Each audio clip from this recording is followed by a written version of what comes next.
Jaya Radha Madhava Kunja Bihari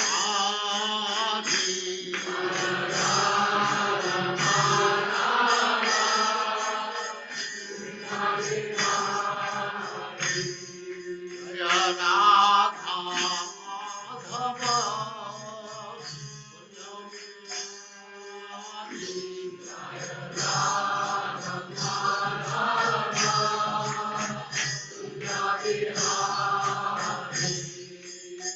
Gopi Jana Vallabha Girivaradhari Gopi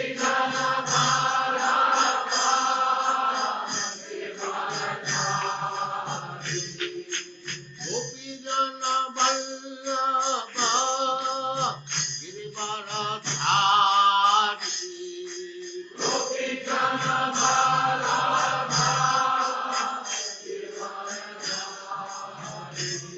Jaya Radha Madhava Kunja Bihari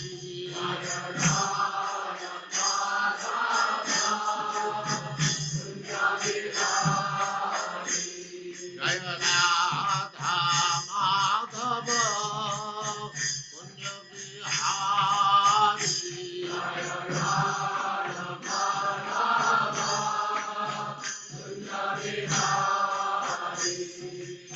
Gopi Jana Vallabha Girivaradhari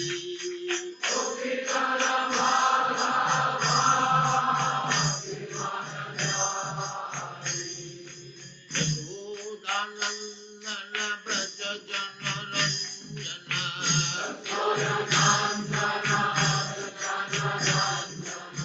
Yashodanandana Braja Jana Ranjana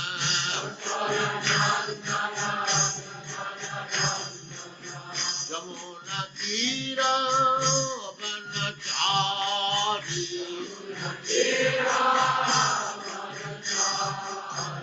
Jamuna Tira Vanachari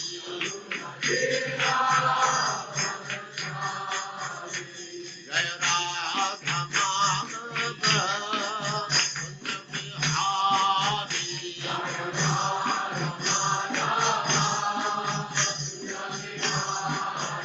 Jaya Radha Madhava Kunja Bihari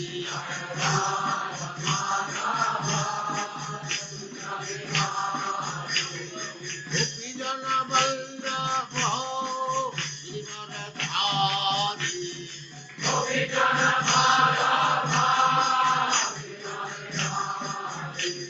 Gopi Jana Vallabha Girivaradhari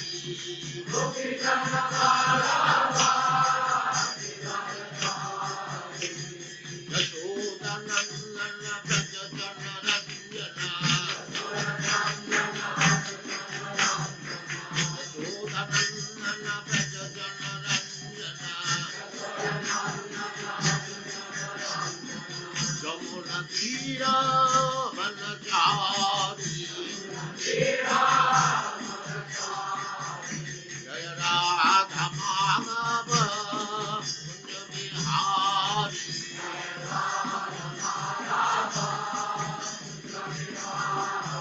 Jaya Radha Madhava Kunja Bihari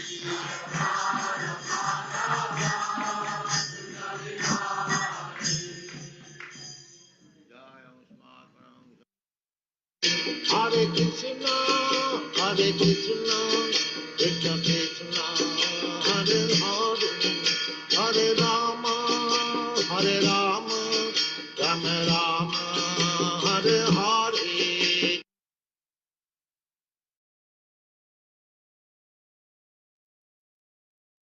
Hare Krishna, and welcome to all the devotees online. Thank you very much for your kind association and attendance as we continue associating with Srimad Bhagavatam and Srila Prabhupada's Bhaktivedanta Purports, Canto 2, Chapter 6, verses 31 to 46.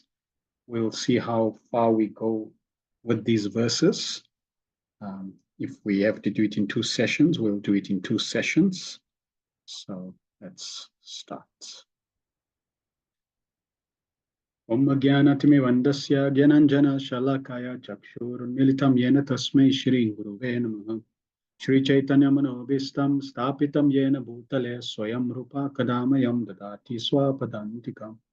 Vandeham Shri Guru Shri Utapada Kamalam Shri Gurun Vaishnavamscha Shri Rupam Sagrajatam Sahagana Raghunatham Vitam Tam Sajivam Sadvaitam Savadutam Parijana Sahitam Krishna Chaitanya Devam Shri Radha Krishna Padan Sagana Lalita Shri Vishakhan Vitamscha He Krishna Karuna Sindhu Dina Bandhu Jagatpate Gopesha Gopika Kanta Radha Kanta Namastute Tapta Kanchana Gourangi Radhe Vrindavaneshwari Vrishabhanusute Devi Pranamami Hari Priye Vanchakalpatarubhyascha Kripa Sindhubheva Patitanam Pavinebhyo Vaishnavebhyo Namo Namaha Namo Vishnupadaya Krishna Prasthaya Bhutale Srimate Bhakti Vedanta Swami Tinamine Namaste Saraswati Deve Gauravani Pracharine Nirvishesa Sunyavadi Vastyatadi Satavine Jai Shri Krishna Chaitanya Prabhu Nityananda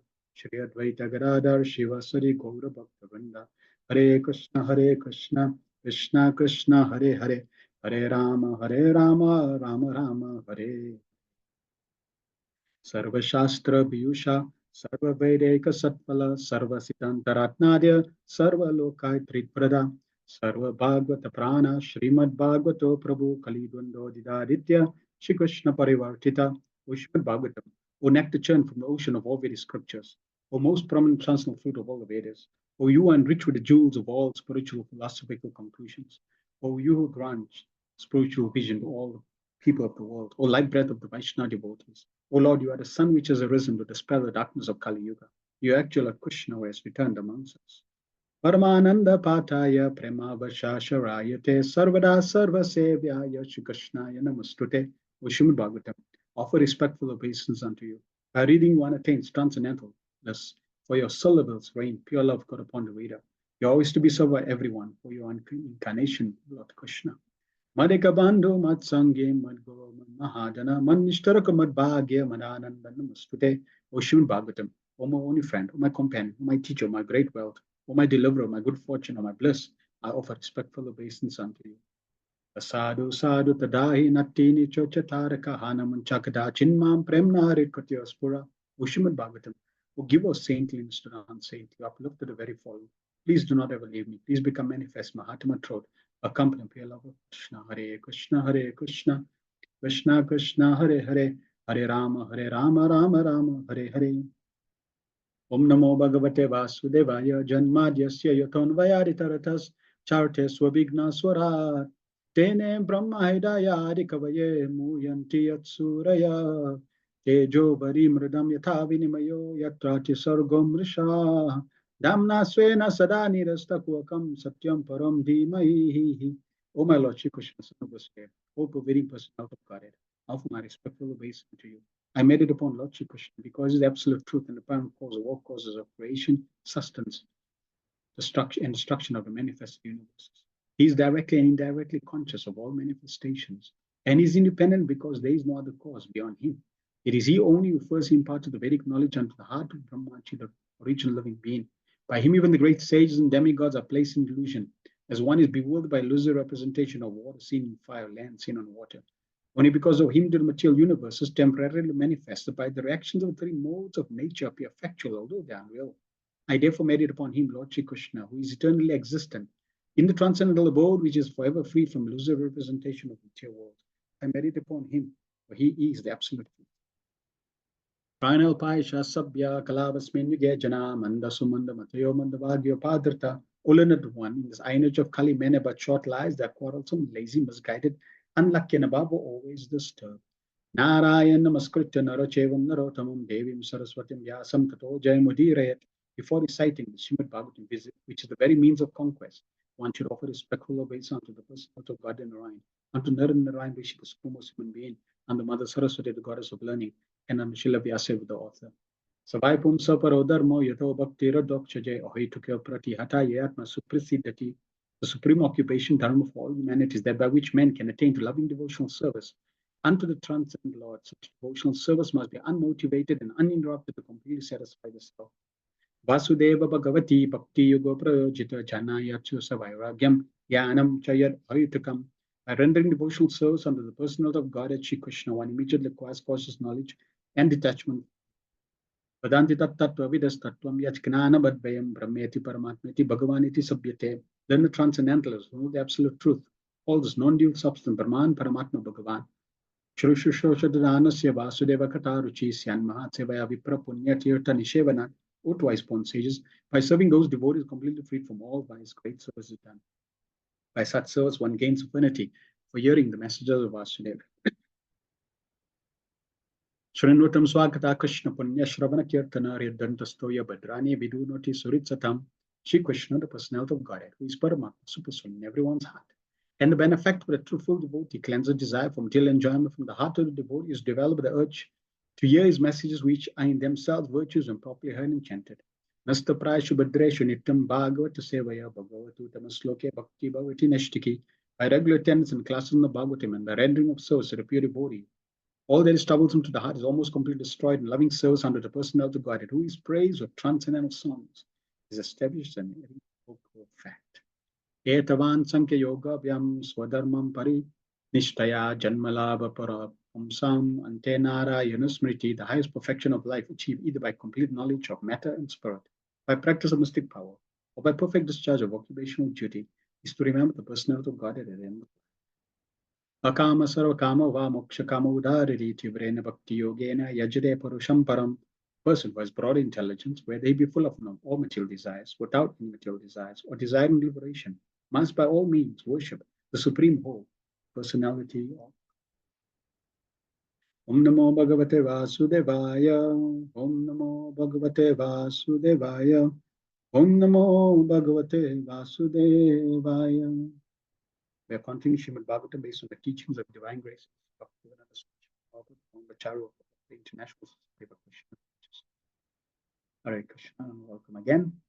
Let us cover any feedback from last week's session. If you weren't here, we hope that you went over the recording, especially the verse of last week's chapter or session, verse 18. So any feedback from last week's session, please share what caught your attention, what you remembered, or what you found interesting while you are sharing. There is, did I not? Let's calculate it. So this verse that I want to read, to bring it up.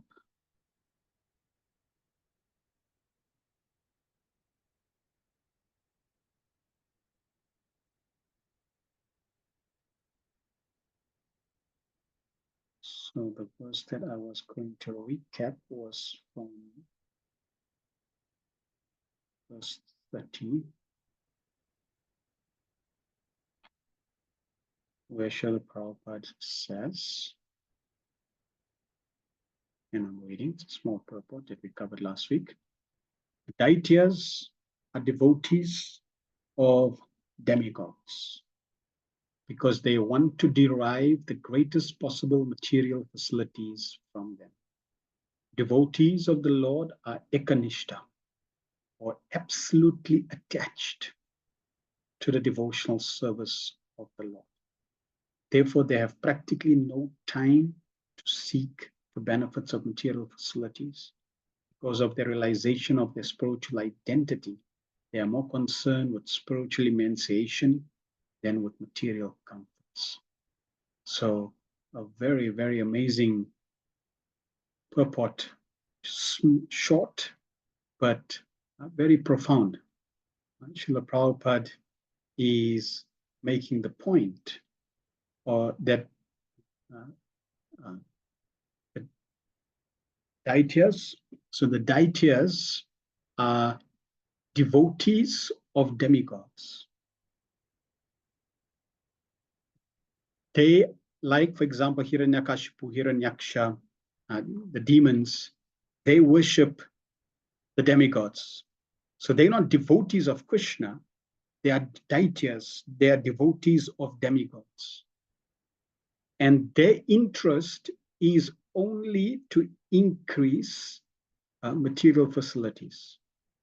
So they want the greatest material comforts, material facilities. Therefore, when they pray to Lord Shiva, when they pray to Lord Brahma, all they're interested in is gaining material comforts. Compared to them, the devotees, they ekanishta. And Prabhupada says, absolutely attached to devotional service of the Lord. There's no other truths that pervade their consciousness. They're completely absorbed in devotional service. So this is what makes a devotee of the Lord, ekanishta. No other agenda, 100% attachment, housing absolute attachment to the Supreme Lord, devotional service. And because of that, they engage 24 hours. They only, they have no time for anything else. And Prabhupada says, because they have their realization of their spiritual identity. So the more we increase our realization of our spiritual identity, the more our attachment to devotional service will increase. It's proportion, because the more you realize that I am servant of Krishna, the more you will want to be, engage in devotional service. The more you engage in devotional service, the more you get purified, the more you get realization of your identity, until it becomes absolutely fully realized that yes, this is my identity, no other identity. To the extent where Srimati Radharani prays, whether you embrace me or you reject me, doesn't matter. My relationship is that you are my eternal Lord and Master. So this is very wonderful point Srila Prabhupada mentioned. Shamananda Prabhu says, amazing info revealed, 3-part vibhuti and ek-part vibhuti, 75 and 25% of creation. Nowhere else do we find this type of information revealing so much about the Lord and his creation. Srimad Bhagavatam 2.6.20 confirming this reality. Hearing all the reasons to go back home to the spiritual, one may ask, if we had all the time in the first place, why did we leave that place, come to the horrible place, and now have to struggle to make our way back there? This is called the $1 million question. If text 18 explains so many wonderful reasons. I did another house program, and I went over the purport again, did that verse. It's just a profound verse. If you want to be convinced why you need to go back to the spiritual world, then that purport needs to be your handbook, your go-to verse. Prabhupada covers so many angles that I didn't even think of, I wouldn't even dream about. But Prabhupada covers in that purport. So if the spiritual world is such an amazing place, why are we here in the first place? And Prabhupada says, yes, we were with Krishna and we left, and here we are. Other acharyas explain that the living entity is marginal, and therefore, as a marginal living entity, his position is in the Brahma Jyoti, and he can go to the spiritual world or he can go to the material world. And our initial reaction, unfortunately, was to the material world. So there we are in the material world. Now, Prabhupada also makes the point that you were with Krishna. And this topic about why the living entity came, fell from the spiritual, etc. We don't want to go into that topic because it will allow us to spend so much time trying to understand something that may not be necessary. So let's just consider, because the acharyas, Prabhupada gives one perspective and the acharyas give different perspective.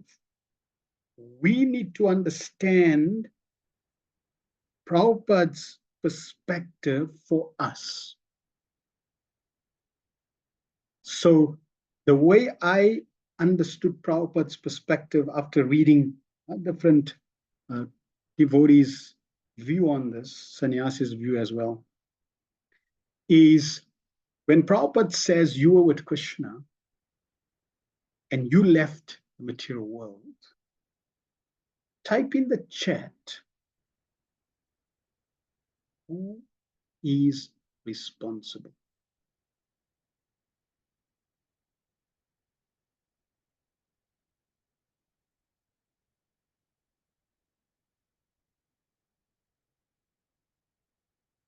Samavati says, we are responsible, Shama says. And that is exactly the point. If we go into other aspects of the discussion, that it's such a wonderful place, why did we leave, etc., blah, blah, blah, you lose focus of this point. This point you need to understand. It's your responsibility. You left, it's your responsibility to get back. So that's point one. That we need to get. And that's why Prabhupada keeps pointing to this fact. You have a relationship with Krishna, it's eternal. You left. It's your responsibility to get back. Nobody's going to do it for you, and nobody is going to say, come, free ticket. No, you need to put the work, you need to put the effort in spiritual practice. You need to remove, purify all your material desires by the process. Take full responsibility for your actions. In the material world, the coaches also say, if you want anything, take responsibility. If you blame and divert the attention, you're not going to get. So first, why? Take responsibility. Now, once you take responsibility and perfect your life and go back,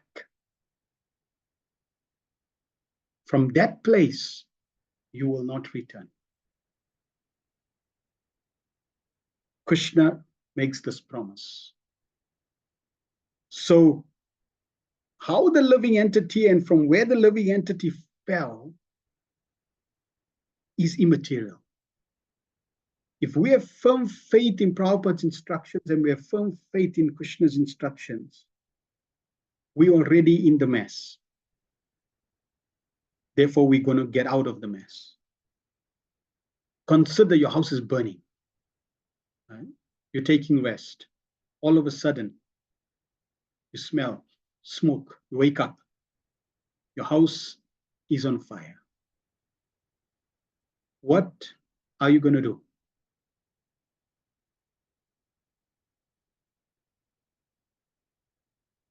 And it's blazing all around you. You're going to get out. Well, why don't we start thinking? Wait. Let's see. Where did this fire start? Did I have anything on last night? You're not going to this. There's no discussion. There's no discussion.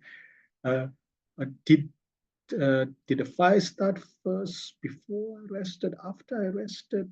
There's no discussion. Right? Your first immediate reaction is out, get out. Once you're out, then the discussion can start. Now, here's the thing. Once you get out, you want to get the discussion going. How did the fire start? What caused the fire? Etc. You want to get as many details as possible. Why? Please type in the chat. Why do you want to get as many details as possible about the fire when you're out of the burning house?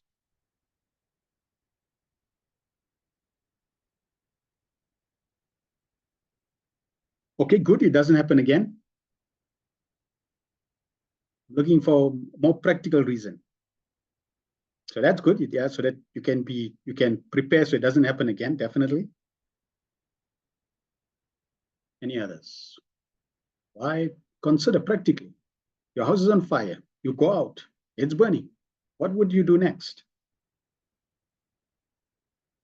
In a practical sense, especially if your house is,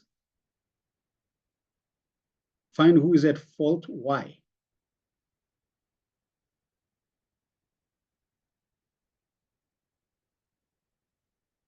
Let me ask another question. How many of you have your house insured here?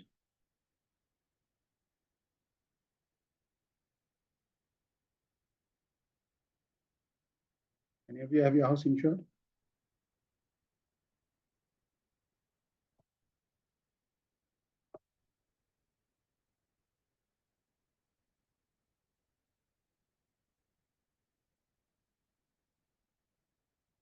Right.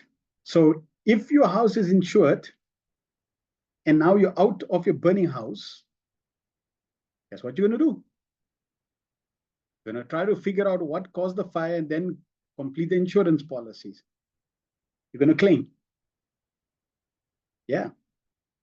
Can you claim for the insurance? That's why you're going to do your Okay, what happened? Okay, maybe it wasn't my fault, etc. They'll come and investigate, do whatever they have to do, etc. And then you get paid for the house and you build. Yes, many things may not recover, but that's the material. That's the material.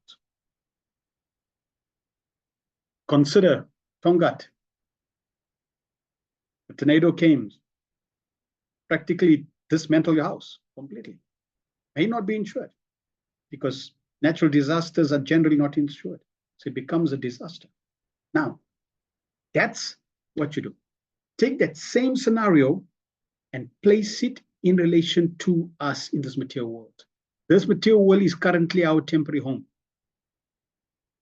And guess what is happening to this temporary home?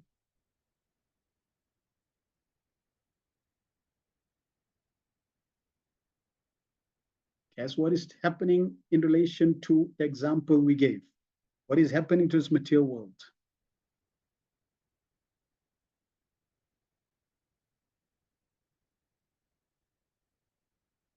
Getting destroyed by what?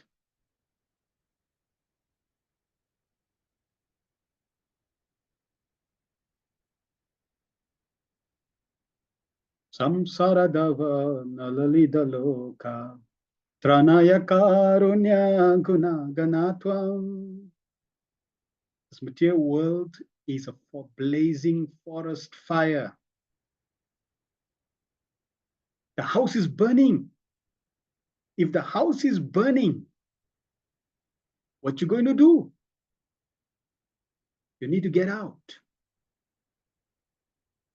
Yes, by the mercy of the spiritual master, like clouds, he can extinguish this forest fire. But if the forest fire, like our house, is burning, what are we going to do? Get out. So, how do we get out? Surrender and practice Krishna consciousness. Once we get out of this material samsara, material blazing fire, now you're on the other side. That means you're in the spiritual world. So keep the example that I gave about your house. The house is burning, you came out. The material world is burning, you came out. My question to you, what are you going to do? You're now out of the material world. By the process of Krishna consciousness, you in the spiritual world. What you going to do?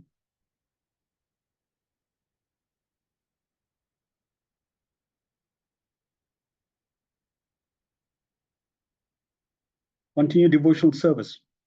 Are you going to go to the insurance? Are you going to look and say, okay, what caused me to fall down? Samsara Dava, what did I do? What? No, there is no need. You're in the right home.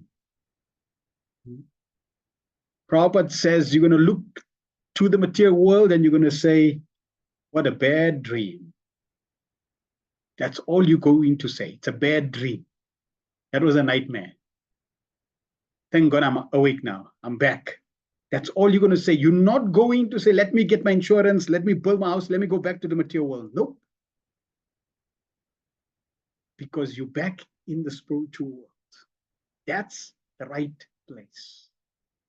So, and from there, because you had an experience of the nightmare, and now you have the right taste of devotional service and the right perspective to your identity and devotional service and who Krishna is, you have knowledge. You are now realized with that knowledge. You are now experienced with that knowledge. So not only do you have the knowledge of Krishna, Sambandha Gyan, not only are you practiced in devotional service, Abhidheya, and not only have you perfected pure devotional service, you're back home, and now there is absolutely no question of leaving. You are fully surrendered, fully attached to the Supreme Personality of Godhead, and therefore there is no fear of any misery, and you're going to experience all the realities that Srila Prabhupada discusses in verse 18. So that's how we see, or we should see your question, Shamananda Prabhu. Hearing all the reasons going back, one may ask, if we had all that in the first place, why did we leave that place, come to the horrible place, and now have to struggle to make our way back? Because somehow or other, we landed here. Somehow or other, the fire started. Let's get out. Once you're out, your perspective to this question changed completely. And that's how Prabhupada replied, because Prabhupada made the point, if I give you the answer now, your mind will not be able to appreciate that answer. So Prabhupada gave us an answer that allows us to act on that answer in a positive way. I hope that shed some light on that subject. Let us get out now. Exactly. Yes. Okay. It's not that there's no answer. There's an answer. It's just that we're not ready for that answer. So Prabhupada gave us an answer that is perfectly in line for us. Others may have their own answer, and other sampradayas may have their answer, and other individuals may have different realization. Right? Just like this whole thing about not a blade of grass or what a jiva fall down, jiva doesn't fall, etc. All yes, the discussions go on. Sometimes people lose their spiritual practice because of the discussion. The goal and objective is not to be derailed from your spiritual practice. The goal is to be more surrendered to Srila Prabhupada. Right, Bhavana Prabhu, Hare Krishna. All may ask if Kaivalya Panta equates to Dehatma Buddhi, and if such state of affairs describe the Pratni Vrata is as well related to Karma Kandya. I'll try to stop the fire. The house is insured. Okay, so that's yes. If you're sleeping, you'll be so drowsy, you may not try to stop the fire. But yes, good. Okay, so Kaivalya Panta equates to Dehatma Buddhi. Dehatma Buddhi means attachment to this material world. And Kaivalya Panta, I think we covered that. I'll need to get the exact. Bhavana Prabhu, you have the exact English translation of that.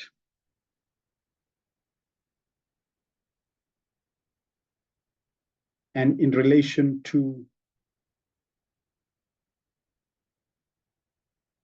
Pativrata, Pratni Vrata, Pratni, is that Patni Vrata or Pratni Vrata, as well as Ritu Karma Kandya. So Karma Kandya is ritualistic activities. Dhyatma Buddhi is attachment to material body. If we attach to material body, therefore you have activities like Karma Kandya because of material desires, right? And Kaivalya Panta, I need to understand exactly in context that, and then we can speak about that. So maybe you can find the exact English translation of that. Kaivalya means only, Panta means path. So I need to understand the context. Sharina Sari Krishna Srila Prabhupada, please accept my humble obeisance. I've been reflecting on the following 2 points from the previous class. Bhagavatam has immense detailed information on the creation of the universe. To accept this as perfect knowledge, we need to have faith in Guru and Shastra. Yes, faith is always required. We find if in every tradition, even in Christianity, you'll find it's about faith. Jesus came to instill faith in his followers through miracles. He gave knowledge, but predominantly to miracles. He did miracles to instill faith. And there was one disciple, if I recollect properly, it was James. And James had faith in Jesus. He was ill, but he never ever asked Jesus to heal him. And Jesus told him that I'm very pleased with your faith. That you are convinced of my position, not because of the miracles. You are convinced of my position by the knowledge you have of my identity and the faith behind that. I'm very pleased. You see, Srila Prabhupada never did miracles to instill faith. He gave us knowledge and by his example and proper understanding to develop that faith. So yes, faith is absolutely required. And yes, we put faith in everything, in so many things. We put faith in the media. Whatever the media says, we follow. We have faith in it. We don't even question. We have faith in the schooling system. We just put our children to school. We don't even question. Who created the schooling system? Why did they create it? What's the agenda behind it? Is there an agenda? Corporation. The idea, the concept of a corporation, like a company corporation, is created for control. So people think this is normal and they just go with the flow, but they don't understand that there's an agenda behind it. Nobody questions. So they put faith in all these things. We should put faith in Bhagavatam and Srila Prabhupada. The process of bhakti is active action. It means mindfully and thoughtfully cultivating spiritual practice and removing things like distraction, pride, envy, and wanting to enjoy ourselves. Most definitely, yes. All right, wonderful. Thank you very much for everyone's feedback. Let us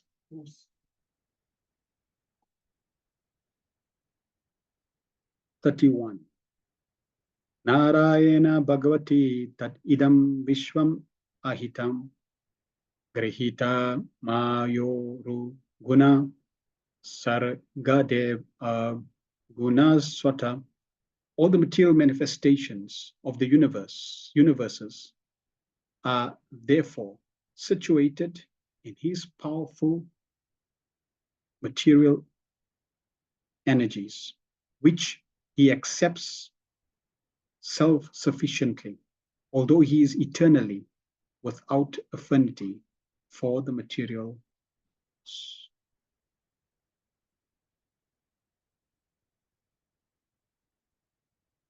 The question put by Narad Narada before Brahma concerning the sustenance of the material creation is answered.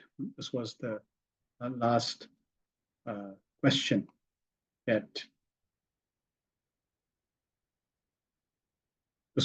question that Narad Muni asked Lord Brahma in terms of what is the how is the material sustained? Material actions and reactions, as the material scientists can superficially observe, but superficially observe are not basically ultimate truth in regards to creation, maintenance, and destruction.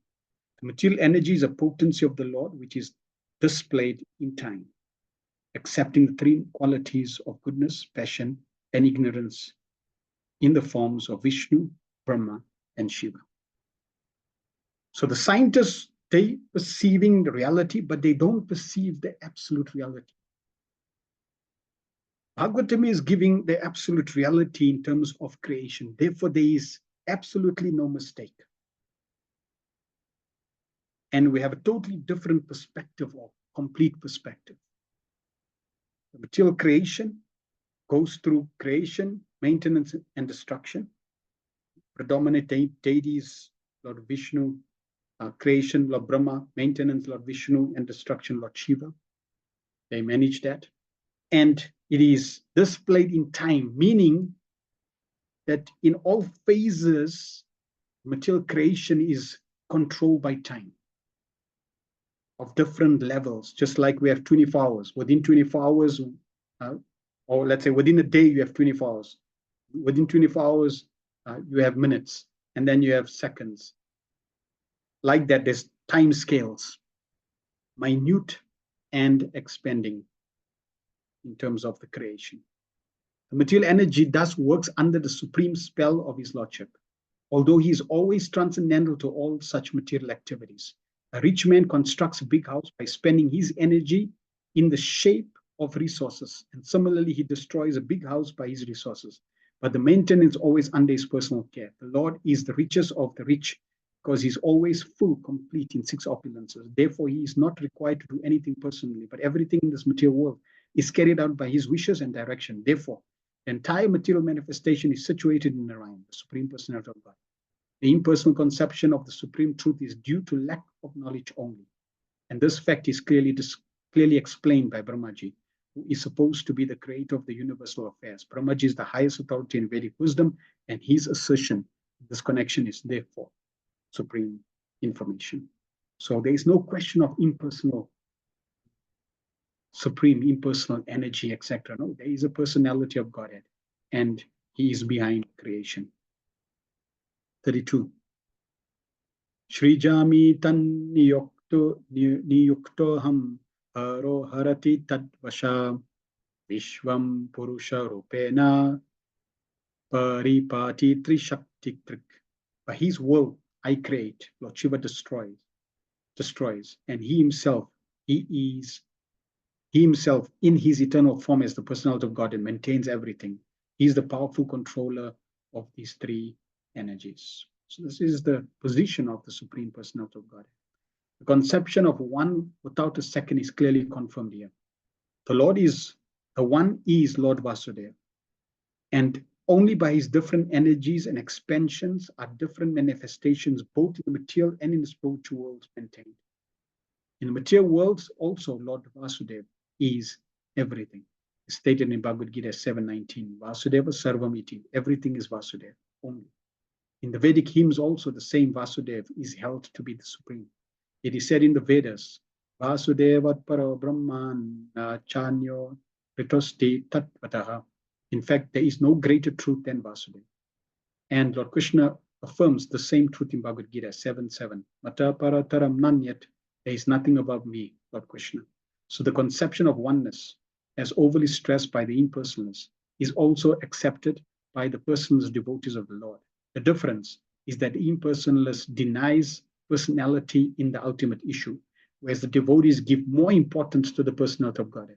Srimad Bhagavatam explains this truth in the verse under discussion. Lord Vasudeva is one without second. But because he is all powerful, he can expand himself as well as display his omnipotencies. The Lord is described as omnipotent by his three energies, three Shakti Drik. So Krishna, Vasudeva, is a supreme personality of Godhead. He's a person. And through his energies, he is maintaining, sustaining the spiritual and material worlds. And the impersonalists who deny that God is a person simply means they don't know the truth. So similarly, his three energies are internal, marginal, and external. This external energy is also displayed in three modes: goodness, passion, and ignorance. Similarly, the internal potency is also displayed in three spiritual modes: Samvit, Sandini, and Ladini. Marginal potency or living entity is the spiritual Prakritim, Vidhi, Meparam. But the living entities are never equal to the Lord. The Lord is Nirashta, Samya, Atishaya. In other words, no one is greater than or equal to the Supreme Lord. So the living entities, including even such great personalities, Lord Brahma and Lord Shiva, are all subordinary.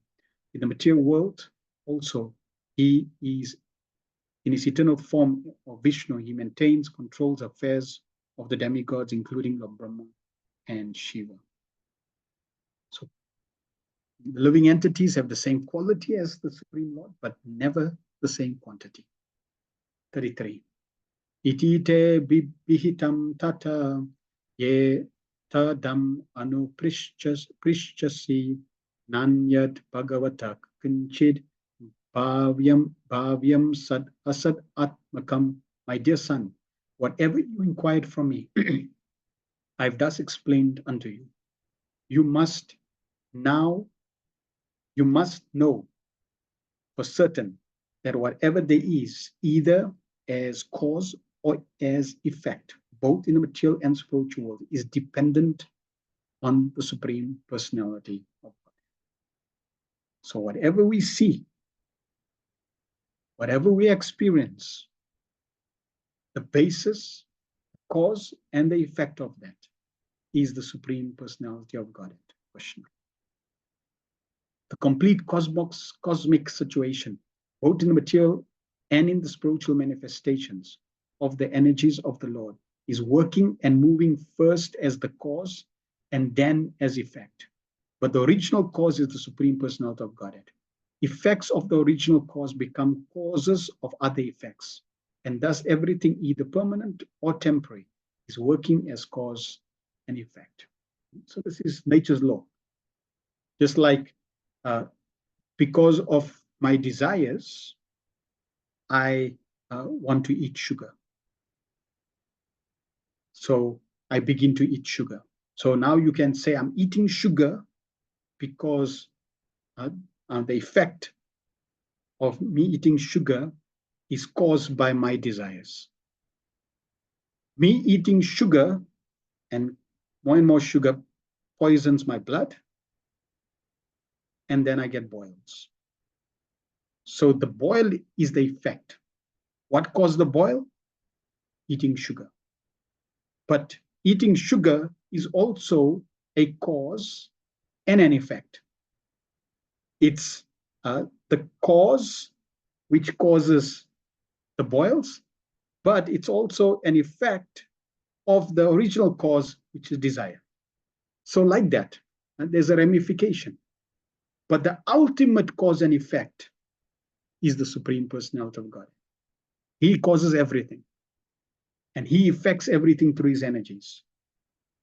The effects of the original cause become the cause of other effects, and everything, either permanent or temporary, is working as cause and effect.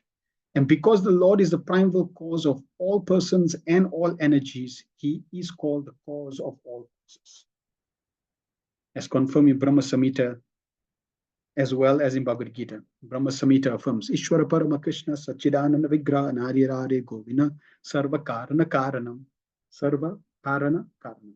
He is the cause of all causes. And in Bhagavad Gita 10:8 it is said, Aham sarvasya prabhavo matta sarvam parvartate iti matva bhajante mam buddha bhava samanvita. So the original primal cause is Vigraha, the person, personal. And the impersonal spiritual effulgence, Brahmajyoti, is also an effect of the Supreme Brahman. Brahmano hi pratishtaham, Lord Krishna. 34. Na bharati menga vrishopal lakshate na vai kvachin me manaso mrishagati na me rishikani patantya satpate yan me ridot kanta yavata drito hari. O Narada, because I have caught hold of the lotus feet of the Supreme Personality of Godhead, Hari, with great zeal, whatever I say has never proved to have been false, nor in the progress of my mind ever deterred, nor are my senses ever degraded by temporary attachment to matter. So Lord Brahma has shared his realization of the Supreme Personality of Godhead very, very clearly in terms of the creation, in terms of his involvement, in terms of the Supreme Lord's energies. And now, after sharing all that, Lord Brahma is telling Narad Muni that because he has got hold of the lotus feet of Supreme Personality of Godhead, there is no question of him saying the wrong thing, or his mind getting deterred, or him falling prey to temporary material attachment. This is the result of becoming fixed at the lotus feet of the Supreme Personality of Godhead. Now, Brahma is the original speaker of the Vedic wisdom to Narada, and Narada is the distributor of transcendental knowledge all over the world through his various disciples like Vyasadeva and others. The followers of Vedic wisdom accept the statements of Brahmaji as gospel truth, and transcendental knowledge is thus being distributed all over the world by the process of disciplic succession from time immemorial, since the beginning of creation. For Brahma is the perfect liberated living being within the material world. And any sincere student of transcendental knowledge must accept the words and statements of Brahmaji as infallible. So this is where we need to place our faith. Prabhupada is making this point. And Prabhupada, through his own example, presented himself as a perfect personality. So he wouldn't make a mistake. He's giving us the perfect teachings of perfected souls like Brahma. The Vedic knowledge is infallible because it comes down directly from the Supreme Lord unto the heart of Brahma. First verse. Tene Brahma Hidayadi Kavaya. And since he is the most perfect living being, Brahmaji is always correct to the letter. There is absolutely no mistake in the Bhagavatam. Every single letter is absolute and perfect. This is the position, Amala Puran. This is the glory of the Bhagavatam. This is why it's such an amazing scripture. So profound. The knowledge is so profound. And this is why if one puts faith and takes shelter of the Bhagavatam, he will never be the loser.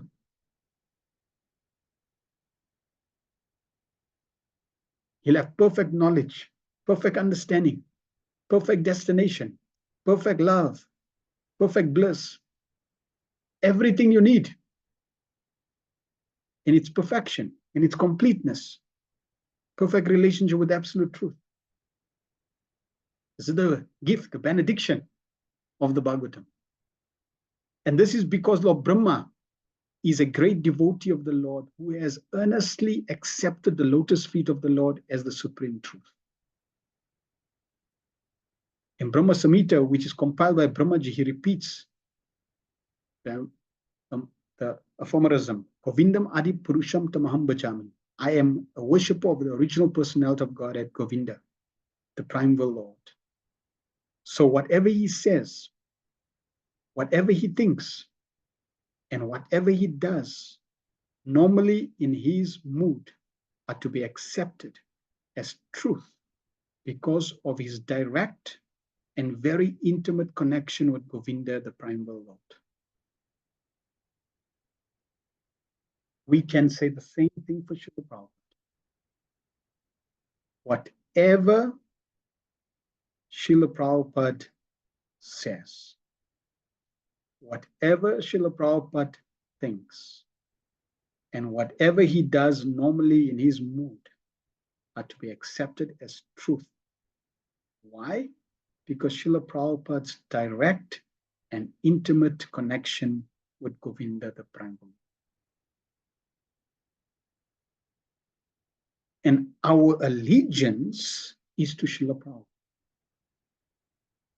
We've come to Krishna through that link.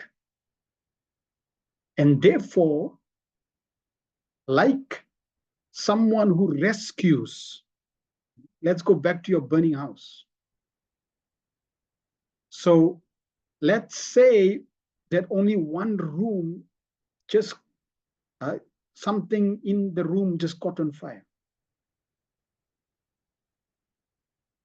And you smell that, you wake up, but you notice that your fire extinguisher is not working.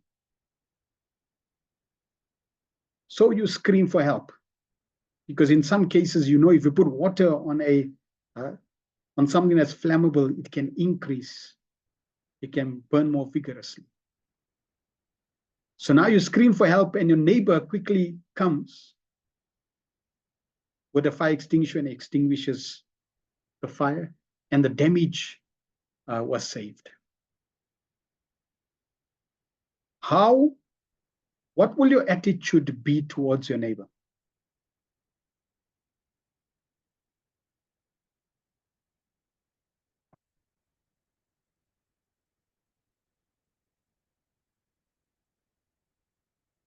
Grateful and indebted. Exactly.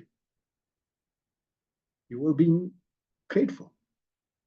He didn't have to come, but he came to your assistance. Similarly, Srila Prabhupada has given us so much. Srila Prabhupada has given us so much, including the Bhagavatam, after so much sacrifices. He could have just written one book, send it to the West. He's preaching in the West. But that wasn't enough. He could have come to the West and written 2-3 books, made a small temple, and said he preached it in the West, made some devotees. Wasn't enough. He could have built one temple and said it's enough. Nope, he built 108 across the globe. He traveled and sacrificed. He could have given us the Bhagavad Gita and said that's enough. Nope, he wanted to give us the Bhagavatam. He completed the Bhagavatam. He could have said that's enough. No, he gave us Chaitanya Charitamrita. So, and all other gifts that Prabhupada has given us. The natural inclination will be we are indebted and grateful. So therefore, because we are connected to Srila Prabhupada, we need to be grateful, we need to be indebted, and therefore we keep that connection alive because Prabhupada saved us. So whatever Prabhupada instructs, whatever Prabhupada say, that is our life and soul. Even though others may have other processes, other views, other realizations, we don't discard that. We respect that. But we follow the person that saved us, the person that connected us to Govinda. Prabhupada continues, Sri Govinda, who pleasingly accepts the loving transcendental service of his devotees, gives all protection to the words and actions of his devotees. I'm going to read that again.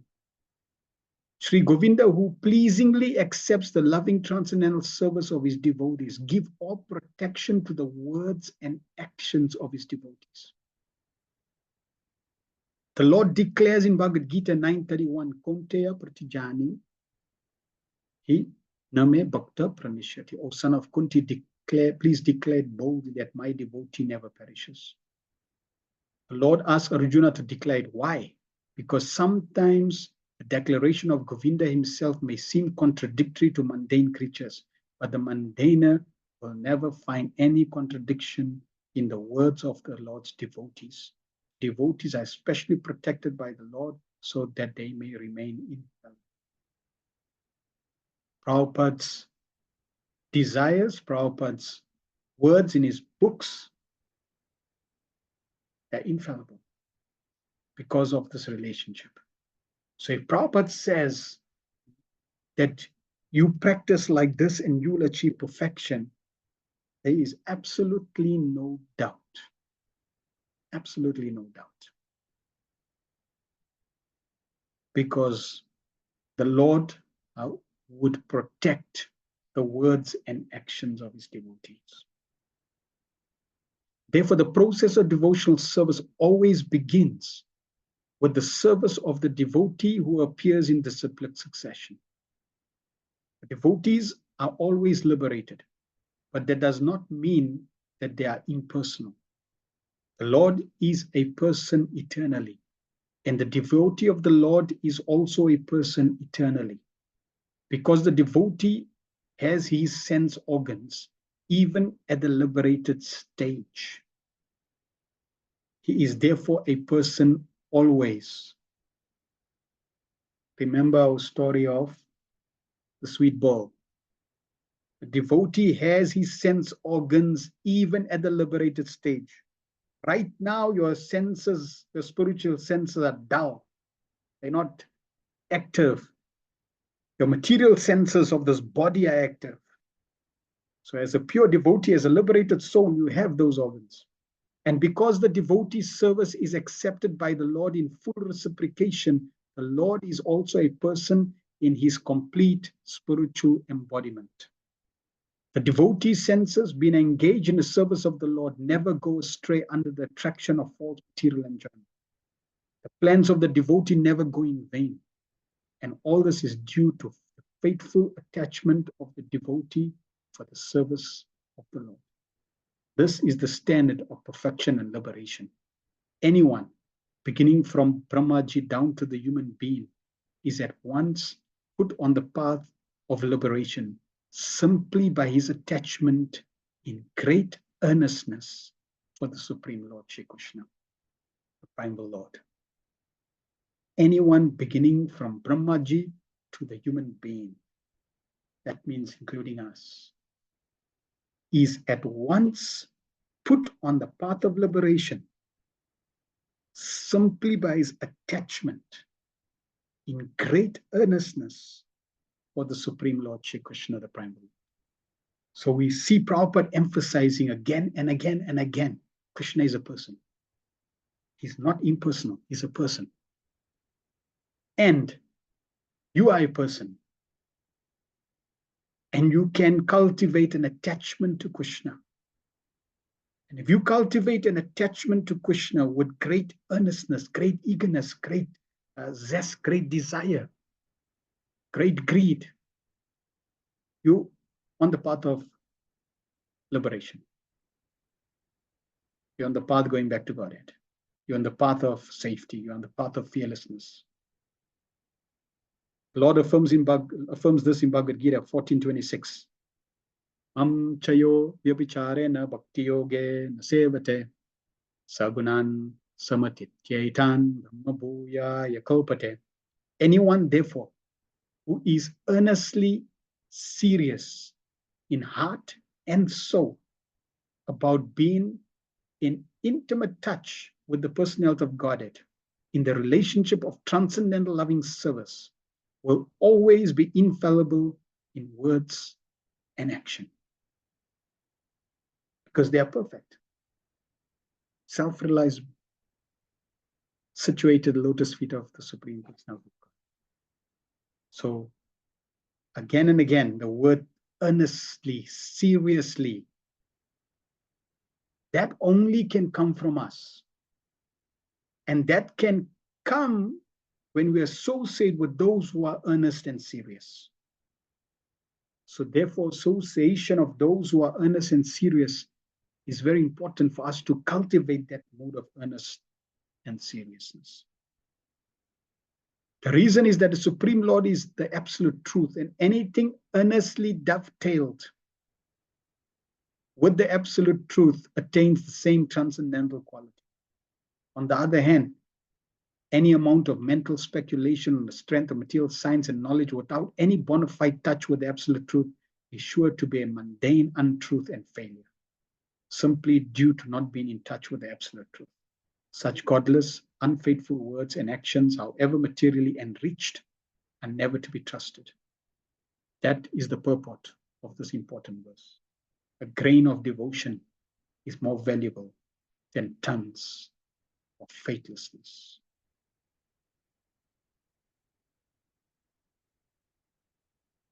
We could have so much in the material world that's connected to material science and knowledge. But if all that science and all that knowledge and all that technology is not in line with the Bhagavatam, not connected to the absolute truth, then there is no value to that. Whereas if we place even a little faith in the Bhagavatam, a grain of devotion, a grain of faith, is far more valuable than tons of faithlessness. So we really need to cultivate this faith, this attachment to the Bhagavatam, to Krishna, to the process of Krishna consciousness. And if one has even a little faith, he's blessed. Because that little faith is his saving grace. And that faith will increase and increase and increase. That faith will become more and more solid, more and more matured, and become absolute. It'll become so strong and solid that it'll become unshakable. And we see Srila Prabhupada having that faith in the Supreme Personality of Godhead. 35. Soham samam nayamas yas tapomayam prajapatinam abhivanditapati ashtaya yogam nipunam samahitas tam nadya gacham yata atmasambhava. Although I am known as the great Brahma, perfect in disciplic succession of Vedic wisdom, and although I have undergone all austerities and am an expert in music, expert in mystic powers and self-realization, and although I am recognized as such by great forefathers of the living entities who offer me respectful obeisances, still I cannot understand him, the Lord, the very source of my birth. So Lord Brahma, very qualified in many, many areas.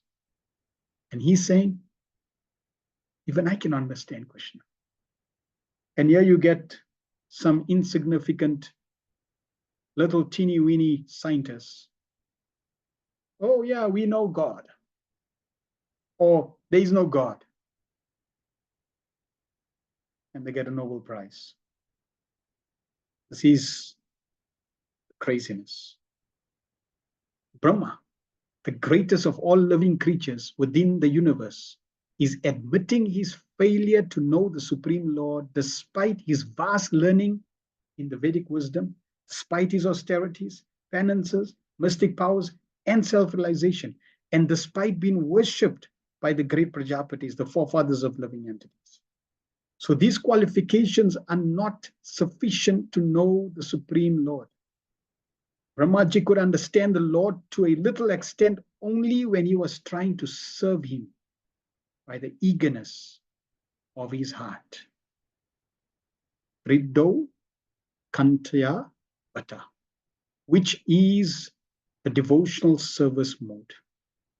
Therefore, the Lord can be known only by the sincere mood of eagerness for service, and not by any amount of material qualification as scientists, speculative philosophers, or by attainment of mystic powers. This fact is clearly corroborated in Bhagavad Gita 18:54-55. Brahma bhuta prasnatma naso chatina kangshati sama sarveshu bhuteshu mad bhaktim labate param bhaktyama vijanati yavanyas chasmi tattatah tato mam tato gnatva vishate tad anantaram. Only self-realization by attainment of the above high qualifications of Vedic wisdom, austerity, etc., can help one on the path of devotional service. But failing in devotional service, one remains still imperfect, because even in that position of self-realization, one cannot factually know the Supreme. By self-realization, one is qualified to become a devotee, and the devotee, by service mood, bhaktya only, can gradually know the personality of God. One should not, however, misunderstand the import of vishate, enters into, as referring to merging into the existence of the Supreme. Even in material existence, one is merged.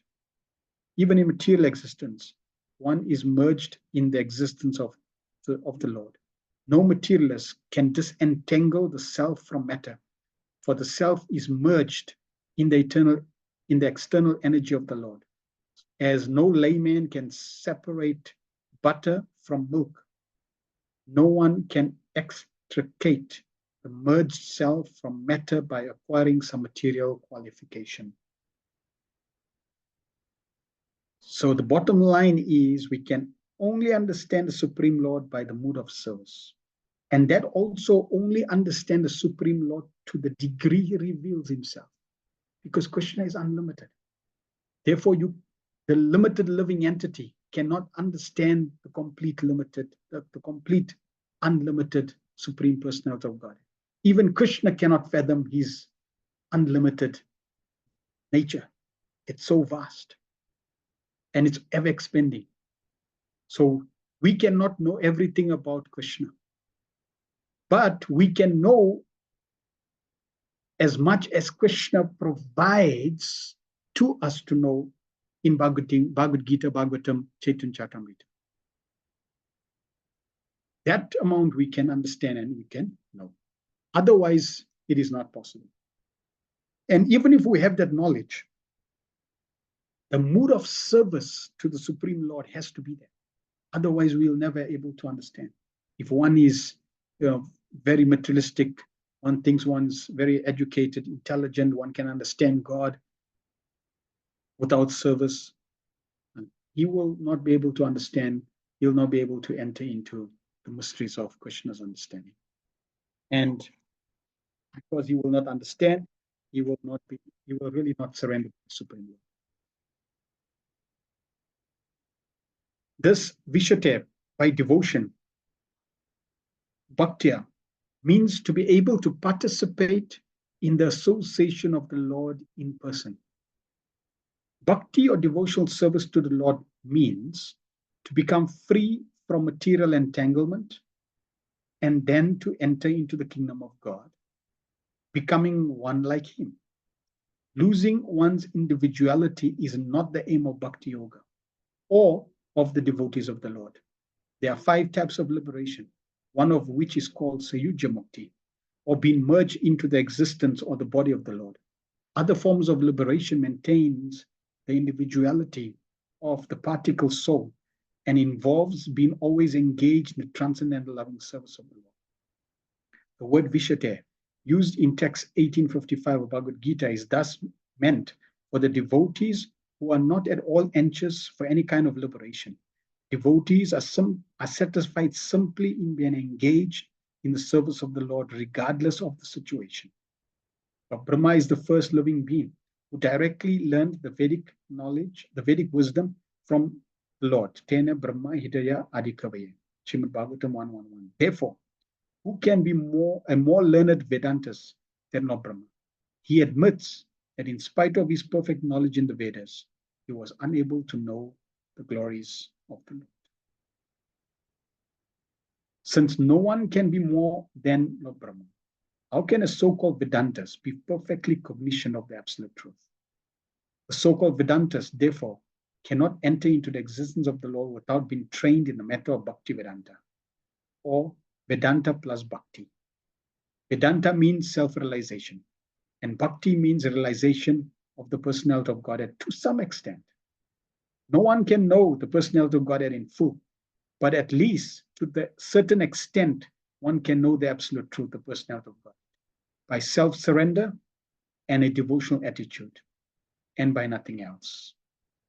In the Brahma Samhita also, it is said, Vedeshu Durlabham, or simply by the study of Vedanta, one can hardly find out the existence of the personality of God.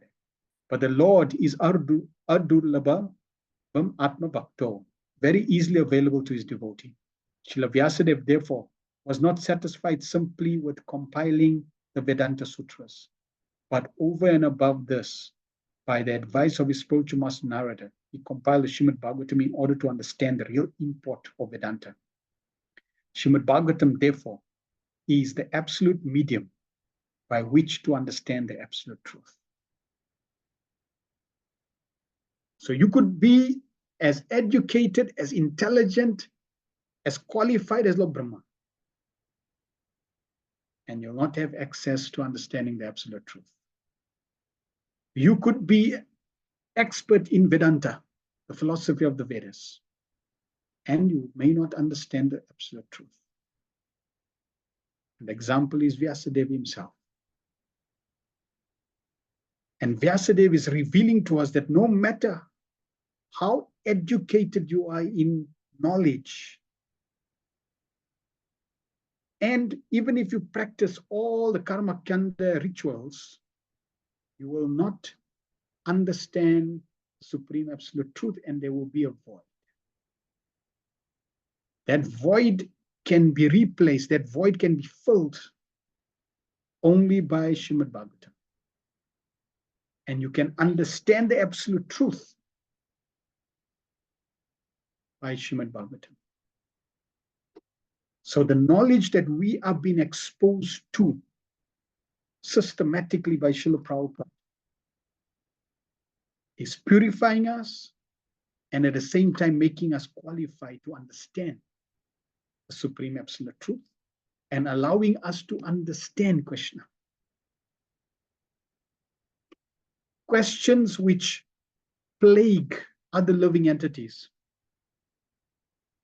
will not plague someone who is systematically bestowed mercy of Srimad Bhagavatam. And especially Prabhupada's Bhagavatam, because Prabhupada is expending each verse into his purpose. Prabhupada is taking so much time expending every single verse, giving us proper direction, proper context, proper understanding of each and every verse. Times Prabhupada is taking so much time. He could have said, oh yeah, this is just two, three sentences.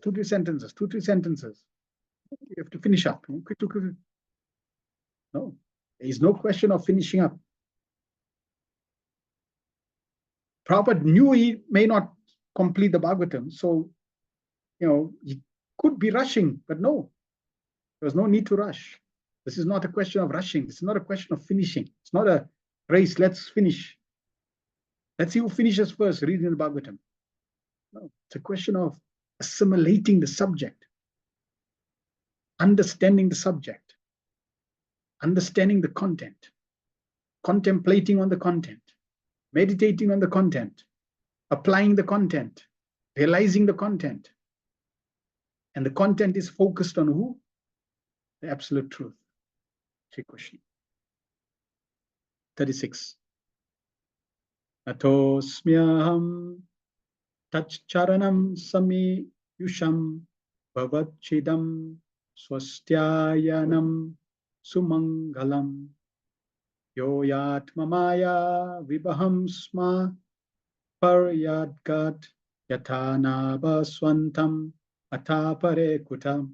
Therefore, it is best for me to surrender unto his feet, which alone can deliver one from the miseries of repeated birth and death. Such surrender is all auspicious and allows one to perceive all happiness. Even the sky cannot estimate the limits of its own expansion. So what can others do when the Lord himself is unable to estimate his own limits?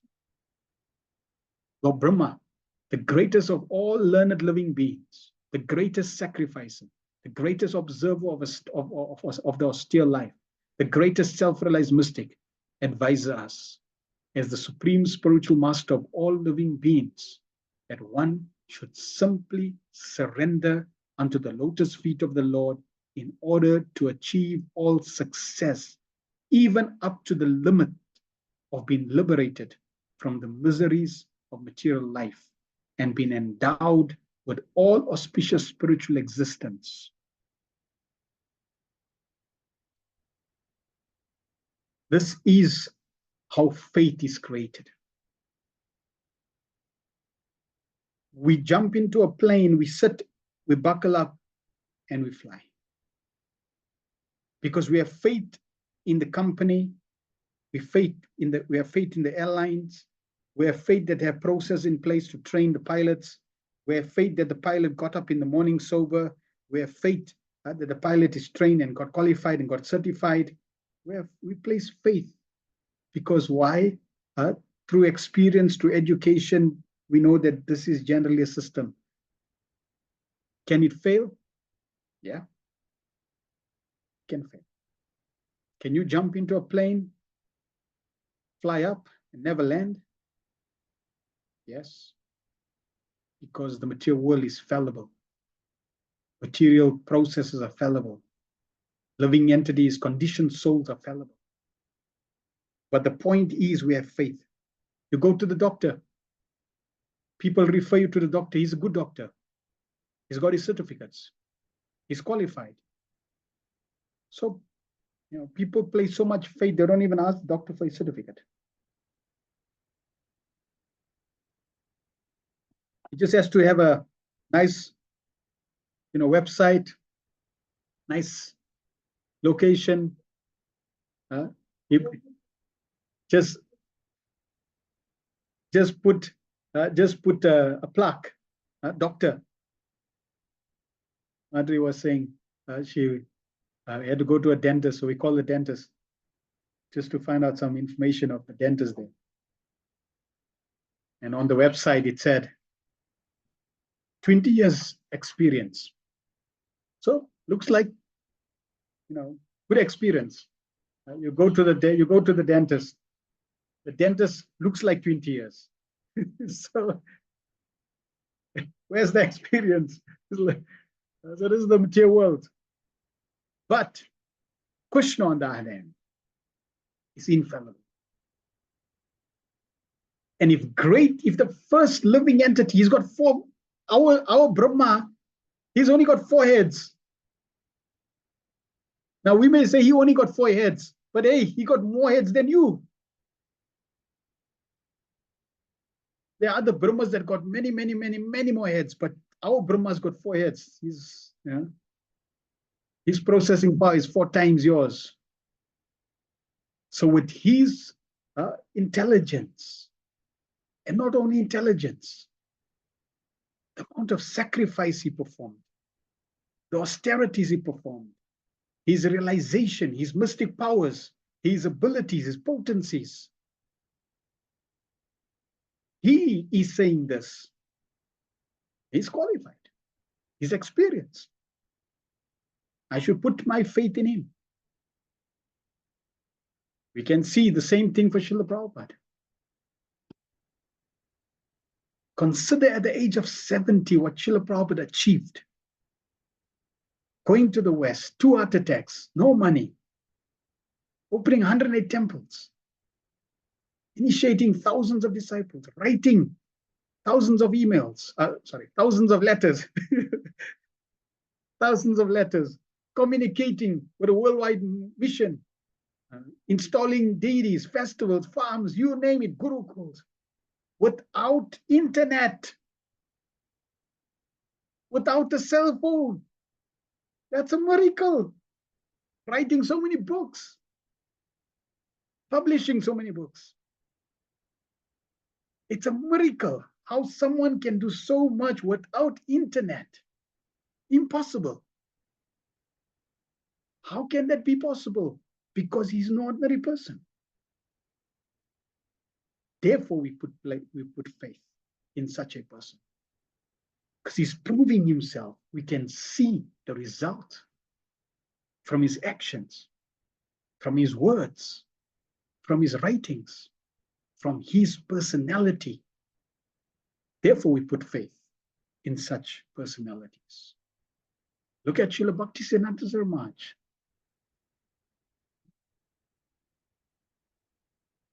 At such a young age, memorizing Bhagavad Gita, helping his father as an editor.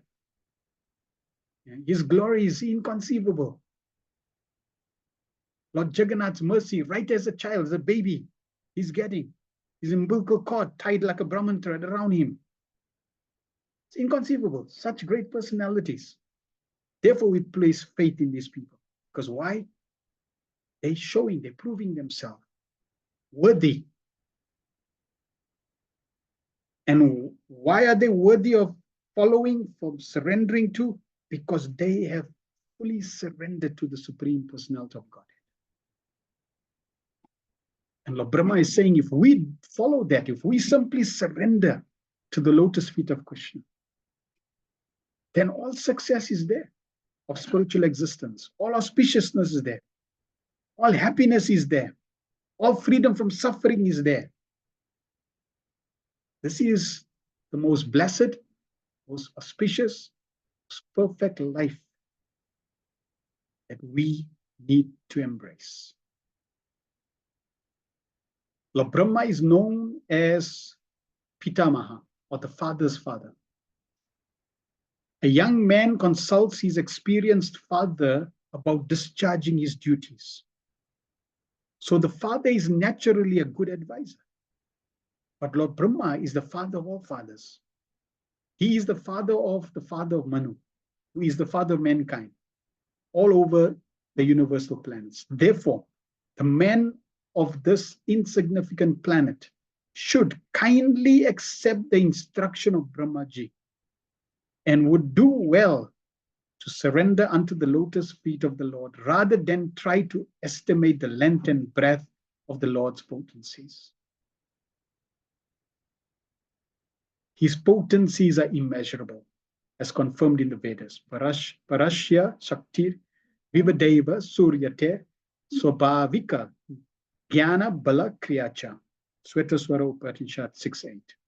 He is the greatest of all, and all others, even the greatest of all living beings, namely Brahmaji, admits that the best thing for us is to surrender unto him. What is the best thing for all of us? Type in the chat. What is the best thing for all of us? Surrender unto him. Ingrain that in our subconscious. The more we absorb this point, surrender to Krishna, people now have a negative context of surrender. But when you surrender to Krishna, there is absolutely no exploitation. We read last week or the week ago in Prabhupada's previous purports that when you surrender to Krishna, he's such an amazing boss. I think it was last week. Yes, in the same verse 18, 2:6:18. Right, we're going to test you. 2:6:18. The Y verse. the upgrading verse, upgrading version 2618. In that verse, Prabhupada compared your boss to Krishna. You surrendering your boss. You surrender to your boss. Prabhupada saying, if you surrender to Krishna, what do you get? Please, let's see who can remember.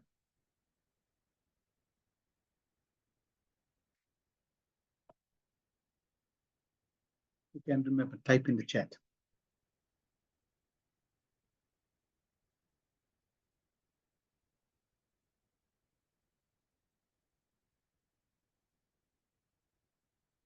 Surrender to Lord Krishna, unconditional love and from Krishna, freedom from birth, disease, and old age.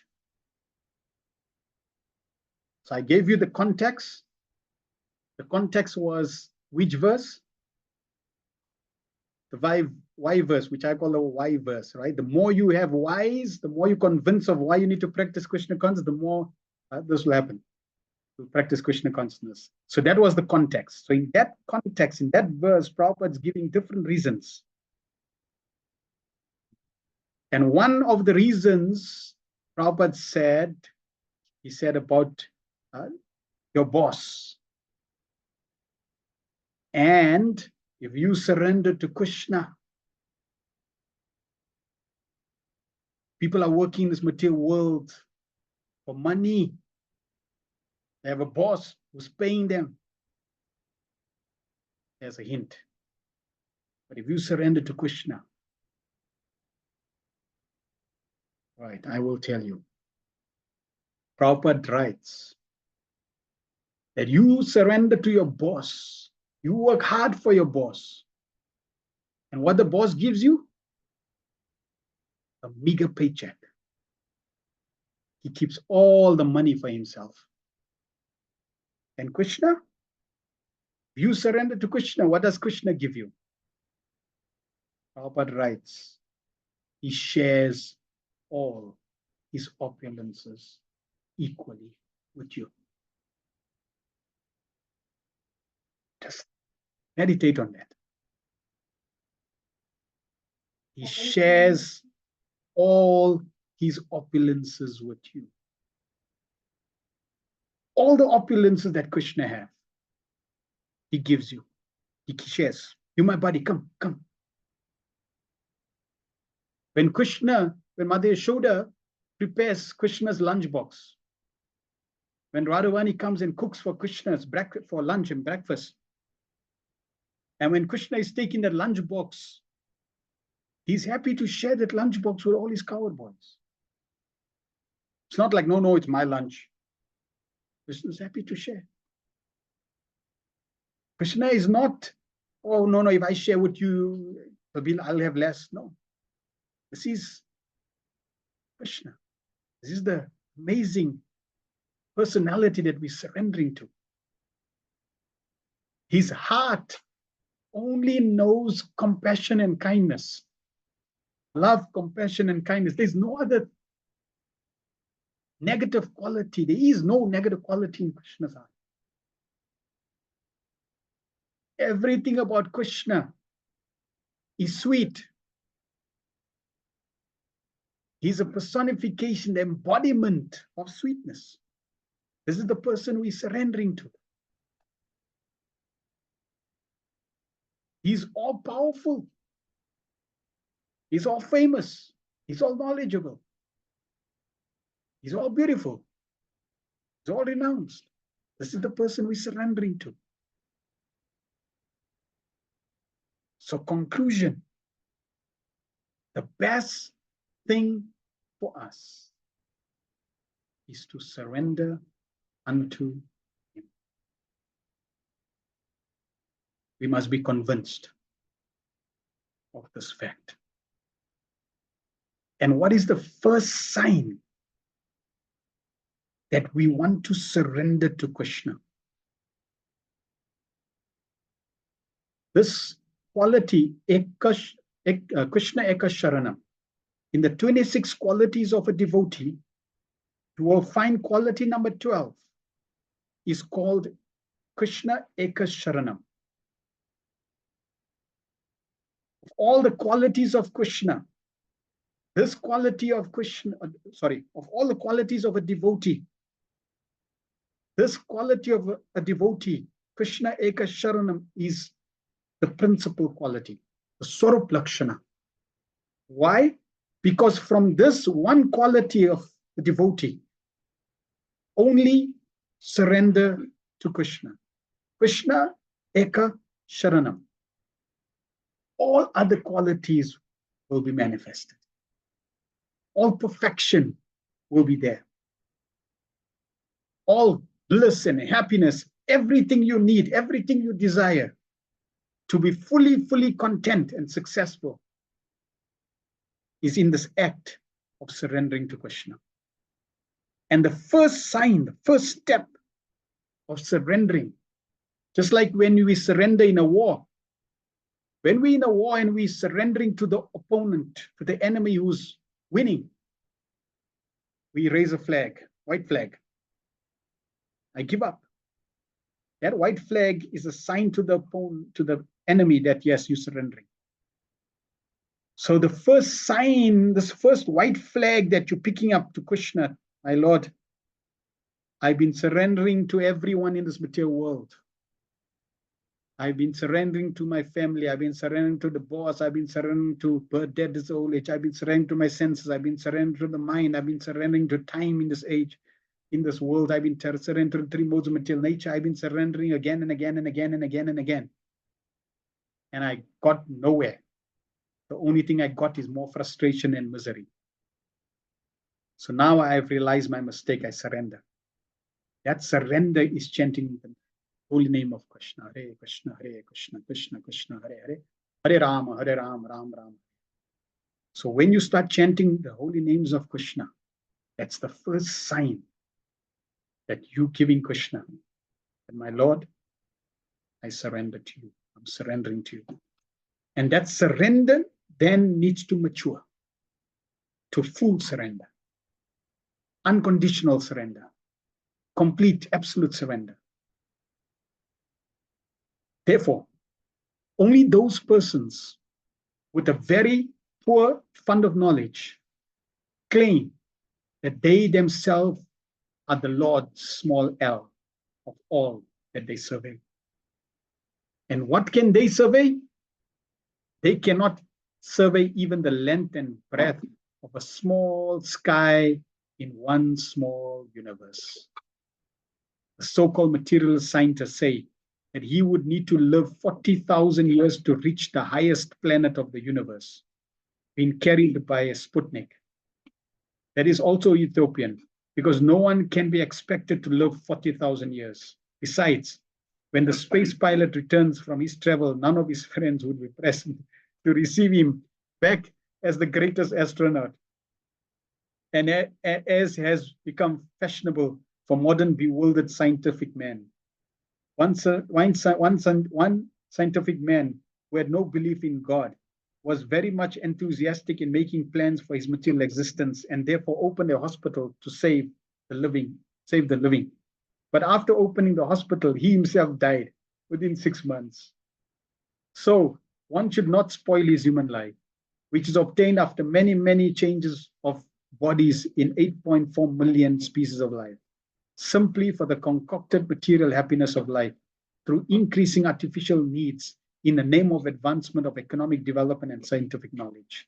Rather, one should simply surrender unto the feet of the Lord, make a solution to all miseries of life.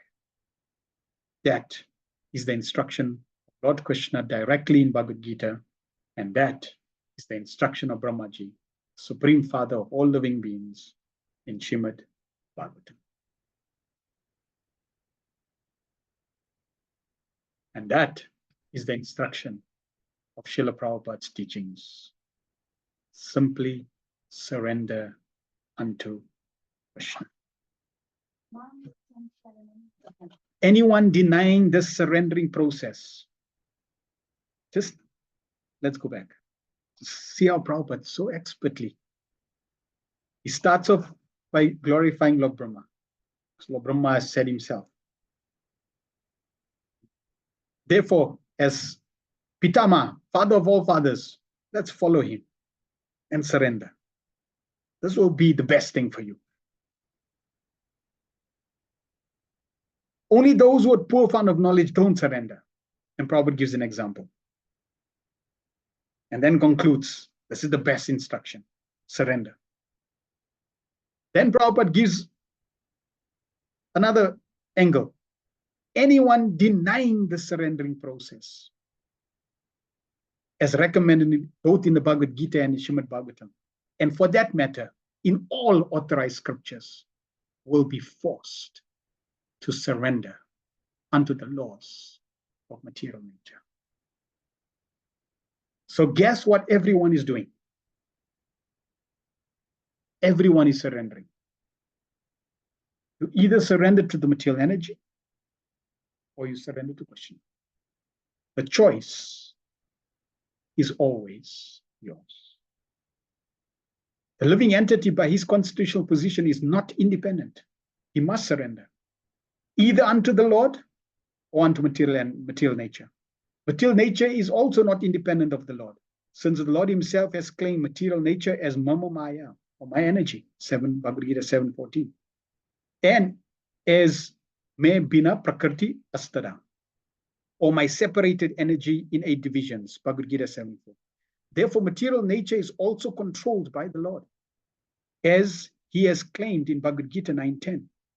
Maya dakshena prakriti soyate sacha racharam. Under my direction only is the material energy, material nature working, and thus are all things moving.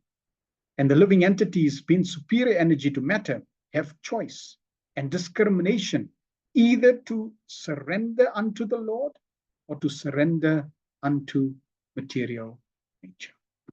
So you have the choice and you have the discriminatory power. Use your intelligence. See where you are. See where you are by surrendering to the material energy, which we've been doing for infinite number of lifetimes, and where that has got you. Then compare your practice of Krishna consciousness in just few years of this life and see where that has got you. Compare what will happen if you had to practice Krishna consciousness for an infinite number of lifetimes. What level of Krishna consciousness would you be at? And what auspiciousness and results would you have? If the result of practicing Krishna consciousness for a few years is so wonderful, what would the result be for so many lifetimes? Compared to so many years of surrendered material energy and still suffering, birth, death, disease, and old age, and all types of inconceivable difficulties and challenges. So this is practical. We can experience it for ourselves.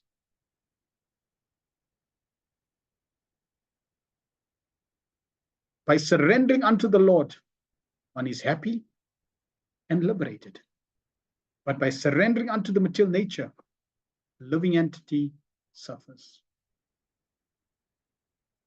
So the end of all suffering means surrendering unto the Lord, because the surrendering process itself is bhava chidam, liberation from all material miseries. Swastya ananyam, exception of all happiness. And sumangalam, source of everything auspicious. So just by surrendering to Krishna, you're going to begin to experience freedom from suffering, perception of happiness, and auspiciousness. And anyone who has sincerely started practicing Krishna consciousness, you all have been practicing Krishna consciousness for as many years since you started. So let me ask you a question. From your experience before Krishna consciousness,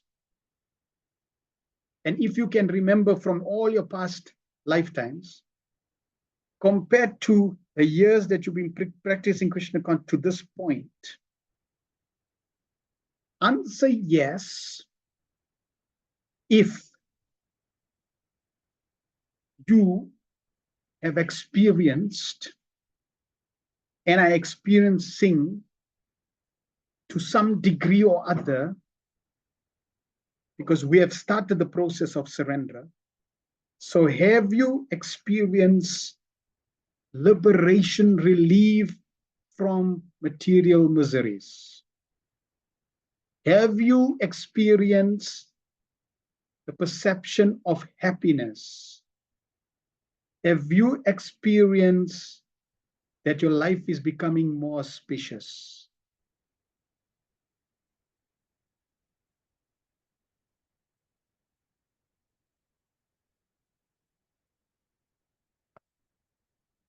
And if we really analyze, it's a resounding yes.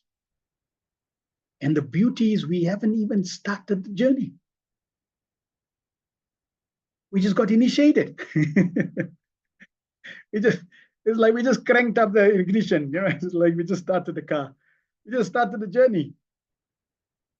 So if just starting the journey is so rewarding already, imagine when you start becoming mature. Imagine when you now become fully matured. You will come back to this verse, say, yes, this is absolute truth. Without fail, this is the absolute truth. I told you so. Yeah, I told you so. This is true. Yes. This is realization. And why? Because it's a science. It's a science. So we can look forward to this. By surrendering Bhavachidam, liberation from all material miseries. Not just one, not just two, not just three, all. Liberation from all miseries. Every sort of misery that you're going to experience, that you've been experiencing, zeroed. This is the best solution. Every other solution is a patch, patch and go solution. Stitch in time saves 9 just to create more stitches, more holes. So every other solution will just make more holes. It will just wear and tear and come back again.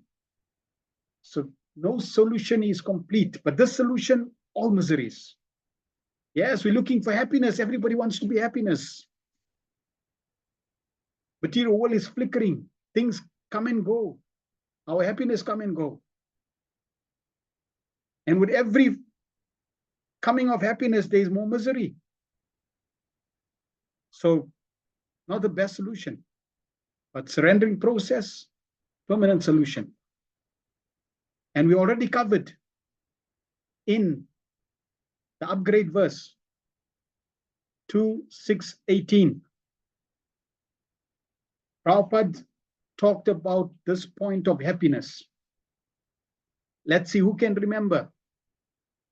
What was the reason for us to go back to the spiritual world in relation to happiness?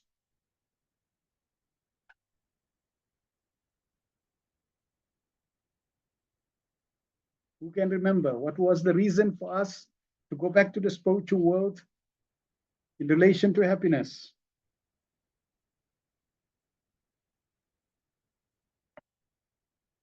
Shama says eternal happiness. There was something little more than eternal happiness. Yes, eternal happiness was there, something little more.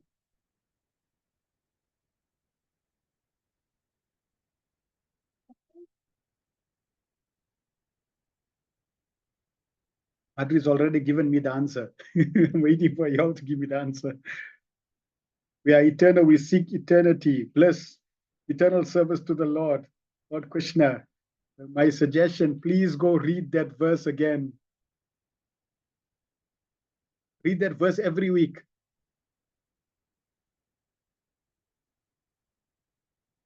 Post it on the wall. Okay, Prabhupada writes in 2:6:18 that Yes, happiness eternal, but when you go to the spiritual world, that happiness is anandam buddhi vardhanam. It is ever increasing, not just eternal. It's ever increasing. That's the special nature of the happiness there. Like, wow, mind-boggling, ever increasing, yeah. You eat one pizza and you feel bliss. You eat two pizzas and you feel two bliss. And you eat three pizzas and three bliss. You eat 1,000,000 pizzas and you're 1,000,000 times more blissful. That's the nature of the spiritual world. And then, Sumangalam, the source of everything auspicious. We want to create auspiciousness in this world. The best form of auspiciousness is the process of surrendering to Krishna. There is no other auspicious process. Therefore, liberty, happiness, and all good fortune can be attained only by surrendering unto the Lord, because He is full liberty, full happiness, and full auspiciousness. Such liberation and happiness are also unlimited, and they have been compared to the sky. Although such liberation and happiness are infinitely greater than the sky, in our present position, we can simply understand the magnitude of greatness when it's compared to the sky. We fail to measure the sky, but happiness and liberty obtained in association with the Lord are far greater than the sky. Whenever you go outside and you see the sky, remember this. Sky has no, it's like it's unlimited. It's like so vast, I can't comprehend it. Yet the happiness and liberty that you're going to get from surrendering to Krishna is even far greater. That spiritual happiness is so great that it cannot be measured, even by the Lord Himself, not to speak of others. So just see, this happiness by surrendering to the Lord is so great, it cannot be measured, and it's even inconceivable by the Lord Himself. By engaging in devotional service, the devotee gets pleasure that even the Lord cannot experience. And that's why the Lord wants to come as Lord Chaitanya, and He comes as Lord Chaitanya to experience the process of surrendering devotional service to the Lord, to experience this pleasure. And here we are, playing around with the insignificant fig happiness of this material world, when this opportunity is available. So let us appreciate and understand Prabhupada's intensity, to convince. If he wanted, he could shake you up and say, just surrender. But he's not doing that. He's humbly trying to share that conviction in his purports, giving you this angle, giving you that angle, giving you this perspective, trying to get you to say, yes, that's what I've been looking for. That's the process.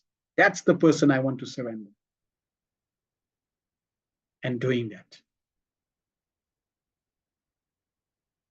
Prabhupada hasn't finished the purport. He hasn't finished the purport.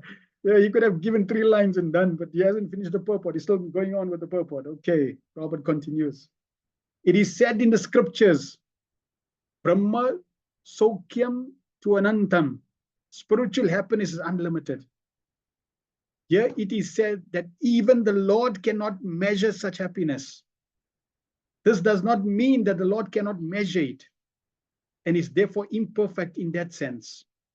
The actual position is that the Lord can measure it, but the happiness in the Lord is also identical with the Lord on account of the absolute knowledge. So, the happiness derived from the Lord may be measured by the Lord, but the happiness increases again, and the Lord measures it again, and then again. The happiness increases more and more, and the Lord measures it more and more. And as such, there is eternally a competition between increment and measurement, so much so that the competition is never stopped, but goes on unlimitedly ad infinitum. Spiritual happiness is an Anandam Bodhi Vardhanam, or the ocean of happiness which increases. The material ocean is stagnant, but the spiritual ocean is dynamic. Chaitanya Charitamrita Adi Leela, 4th chapter, Kaviraj Goswami has very nicely described this dynamic increment of the ocean of spiritual happiness in the transcendental position of Srimati Radharani, pleasure potency of Lord Krishna. 37. Naham navuyam yadritam katim vidur nava madeva kimuta pare sura tanmayaya so tanmayaya mohita buddha yas twidam vinirmitam chatma samam vichak samem. Since neither Lord Shiva nor you nor I could ascertain the limits of spiritual happiness, how can other demigods know it? And because all of us are bewildered by the lucid external energy of the Supreme Lord, we can see only this manifested cosmos according to our individual ability. So in the purport, Prabhupada is going to talk about the Mahajans, which Prabhupada quotes very often. There are 12 Mahajans. And real religious principles can only be understood from the heart of these 12 Mahajans. This verse is quoted, part of the verse, Mahajana yena gatta sapanta, quoted from Mahabharata. And it basically means that if you follow the path laid down by the great Mahajans, that's where you can really understand perfect religion, perfect dharma. And you are the 12 Mahajans, Lord Brahma, Narada, Lord Shiva, 4 Kumaras, Lord Kapila, Manu, Prahlad, Janak, Bhishma, Palimad, Sukadev Goswami, and Yamaraj. These are the 12 Mahajans. We have many times mentioned the names of the 12 selected authorities, Dwadasha Mahajan, of which Brahma, Narad, and Lord Shiva head the list as the first, second, and third, in order of merit of those who know something of the Supreme Lord. Other demigods, semi-demigods, Gandharvas, Charanas, Vidyadharas, human beings, or asuras cannot possibly know fully about the potencies of the absolute truth, of the absolute Lord, Shri Krishna. The demigods, semi-demigods, Gandharvas, etc., are all highly intelligent persons in the upper planets. The human beings are inhabitants of the intermediate planets, and the asuras are inhabitants of the lower planets. All of them have their respective conceptions and estimations of the absolute truth, as does scientists or empiric philosophers in human society. All such living entities are creatures of the material nature. And consequently, they are bewildered by the wonderful display of the 3 modes of material nature. Such bewilderment is mentioned in Bhagavad Gita 7:13. Tribir gunamair bhaver ebi sarvam idam jagat. Every entity, beginning from Brahma down to the end, is individually bewildered by the 3 modes of material nature, namely goodness, passion, and ignorance. Everyone thinks in terms of individual capacity, and this universe, which is manifested before us, is all in all. And so the scientist in the human society of the 20th century calculates the beginning and end of the universe in his own way. But what can scientists know? Even Brahma himself was once bewildered, thinking himself the only Brahma. But later on, by the grace of the Lord, he came to know that there are innumerable more powerful Brahmas as well, in far bigger universes beyond this universe. And all these universes combined together form Ekpad Vibhuti, or 1/4 of the manifestations of the Lord's creative energy. The other 3/4 of his energy is displayed in the spiritual world. And so what can the tiny scientists with their tiny brains know of the absolute personality of God and Lord Krishna? The Lord says, therefore, Mohitam Nabijanati Mam Ebyam Param Avyayam 7:13. Bewildered by the modes of material nature, they cannot understand that beyond these manifestations is the Supreme Person. who is the absolute control of everything. Brahma, Narad, and Lord Shiva know about the Lord to a considerable extent, and therefore one should follow the instructions of these great personalities instead of being satisfied with a tiny brain and its playful discoveries such as spacecrafts and similar products of science. As the mother is the only authority to identify the father of a child, so the mother Vedas, presented by the recognized authority, such as Brahma, Narad, or Shiva, is the only authority to inform us about the absolute truth. There is no other way. There is no other way. There is no other way. If you want to know about the absolute truth, if you want to know about your relationship with the absolute truth, if you want to know about the process of perfecting your relation with the absolute truth, Srimad Bhagavatam is the only way. 38, at least comprehensively, completely, without any ambiguity and without any, what about this and what about that? Everything is there. It's a spiritual encyclopedia of the absolute truth. 2638. Yasyavatara karmani gayantiyas mad adaya yayam vidanti tatvena tasmei bhagavate nama. Let us offer respectful obeisance to that Supreme Personality of Godhead, whose incarnations and activities are chanted by us for glorification, though he can hardly be fully known as he is. It is said that the Lord's transcendental name, form, qualities, pastimes, paraphernalia, personality, etc., cannot possibly be perceived by the gross material senses. But when the senses are purified by the process of hearing, chanting, remembering, and worshipping the lotus feet of the holy deity, etc., the Lord reveals himself proportionately to the advancement of the quality of devotional service. Ye yatamam prapadyante tam sateva bhajamyaham, 4:11, Gita. One should not expect the Lord to be an order supplying agent who must be present before us as soon as we desire to see him. We must be ready to undergo the prescribed devotional duties, following the path shown by the predecessors in the distinct succession from Brahma, Narada, and similar authorities. As the senses are progressively purified by the bona fide devotional service, the Lord reveals his identity according to the spiritual advancement of the devotee. But one who is not in the line of devotional service can hardly perceive him simply by calculations and philosophical speculation. So, the more you want to know Krishna, very simple, the more you advance in devotional service. Krishna reveals himself proportionately to our surrender, to our embracing of the process. Krishna is not an order supply that Krishna show me this, Krishna give me this, Krishna do that. Yes, he can, but he's not an order supplier. We need Krishna to reveal himself proportionately to our surrender, and he will only do that. Why? Because Krishna makes it very clear in Bhagavad Gita. The only time Krishna fails to follow this principle or this rule, this guiding principle, is in relation to the gopis. The Lord says that I cannot reciprocate with your surrender, with your love. Because your love, your surrender is far, far beyond what I can pay. So that's the only situation. Otherwise, everyone else in the material world, if they surrender 5%, Krishna rewards 5%. You surrender 50, Krishna rewards 50. Such a hard worker can present a jugglery of words before an audience, but can never know Supreme Personality of Godhead in his personal feature. The Lord has clearly stated in Bhagavad Gita that one can know him only by devotional service.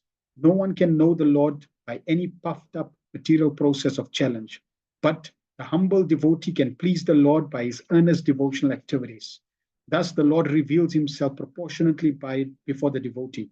Lord Brahma therefore offers his respectful obeisance as a bona fide spiritual master and advises us to follow the process of Shravanam and Kirtanam. Simply by this process, or simply by hearing and chanting the glories of the activities of the Lord's incarnations, one can certainly see him within himself, the identity of the Lord. We have already discussed the subject in the first canto of the Srimad Bhagavatam in connection with this verse. Tat Shraddha Danaya Munayo Jnana Vairagya Yuktaya Pashyantyatmani chatmanam bhaktya shrutagriti taya. The conclusion is that one cannot know the Supreme Personality of Godhead fully by any method, but he can be seen and felt partially by devotional service process of hearing and chanting. So we want to see the Lord, want to hear the Lord, want to feel the Lord, then we must engage in the process of devotional service, hearing and chanting. 39. Sa esha adaya purusha kalpe kalpe srijatyada ajat srijatyaja atmatmanat manam sasham yachati paticha. The Supreme Personality of Godhead, Lord Shri Krishna, expanding his plenary portions as Mahavishnu, first incarnation, creates his manifested cosmos, but he is unborn. The creation, however, takes place in him, and the material substance and manifestations are all himself. He maintains them for some time and absorbs them into himself again. The creation is not different from the Lord, and still he is not in the creation. This is explained in Bhagavad Gita 9.4 as follows. Maya tatam idam sarvam yat jagat avyakta murtina vatstani sarvabhutani nachaham te shvavashtita. The impersonal consumption of absolute truth is also a form of the Lord called avyakta murti. Murti means form, but because his impersonal features explicable to our limited senses, he is avyakta murti form. And in that explicable form of the Lord, the whole creation is resting. Or in other words, the whole creation is the Lord himself. And the creation is also non-different from him. But simultaneously, he, as the original personality of God, Shri Krishna, is aloof from the created manifestations. So when these statements of one and difference is there, it just depends on the perspective of the Lord. Which feature of the Lord are you referring to? Are you referring to the impersonal feature of the Lord? Are you referring to the Padma Paramatma feature of the Lord? Are you referring to the Bhagavan feature of the Lord?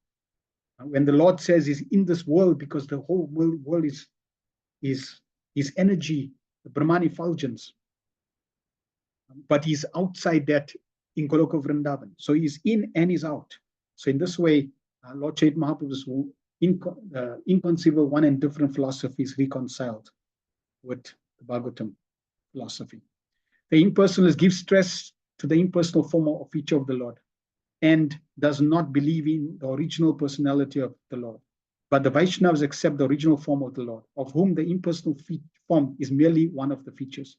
The impersonal and personal conception of the Lord are existing simultaneously. And this fact is clearly described both in the Bhagavad Gita and in Srimad Bhagavatam, and also in other Vedic literature, Vedic scriptures. Inconceivable to human intelligence, the idea must simply be accepted on the authority of the scripture, and it can only be practically realized by the process of devotional service unto the Lord, never by mental speculation or inductive logic. The impersonalists depend more or less on inductive logic, and therefore they always remain in darkness about the original personality of God at Shri Krishna. This conception of Krishna is not clear, although everything is clearly mentioned in all the Vedic scriptures. A poor fund of knowledge cannot comprehend the existence of an original personal form of the Lord when he is expended in everything. This imperfectness is due more or less to the material conception that a substance distributed widely in parts can no longer exist in the original form. So because of our material conditioning, material experience, material mind, material senses, we don't have experience of an original personality of God, an original form of God. When God is the original form and he expands in all other forms, we think that dilutes, that extinguishes the Lord's form. Just like the example of the sun. The sun is in one place and emits its rays. So the heat has been expanded, yet it does not extinguish the sun. So similarly, Krishna's form is like that. The original personality of Godhead, Adaya, Govinda, expands himself as Mahavishnu incarnation and rests in the causal ocean, which he himself creates. The Brahma Samhita 547 confirms this as follows. Yakaranara Navajalla Bhajanti Sma Yoga Nidram Ananta Jagadanda Sharomakupa Adara Shaktim Avalambya Paramaswamurtim Govindamadi Purusham Tamam Bhajami. Lord Brahmaji says in his Brahma Samhita, I worship the primal Lord Govinda who lies down in the causal ocean in its plenary portion as Mahavishnu, with all the universes generating from the pores of the hair of his transcendental body, and who accepts the mystic slumber of eternity. So this Mahavishnu is the first incarnation in creation, and from him all the universes are generated, and all material manifestations are produced one after another. The causal ocean is created by the Lord as the Mahatattva, as a cloud in the spiritual sky, and is only a part of his differentiated manifestations. Spiritual sky is an expansion of his personal rays, and he is the Mahatattva cloud also.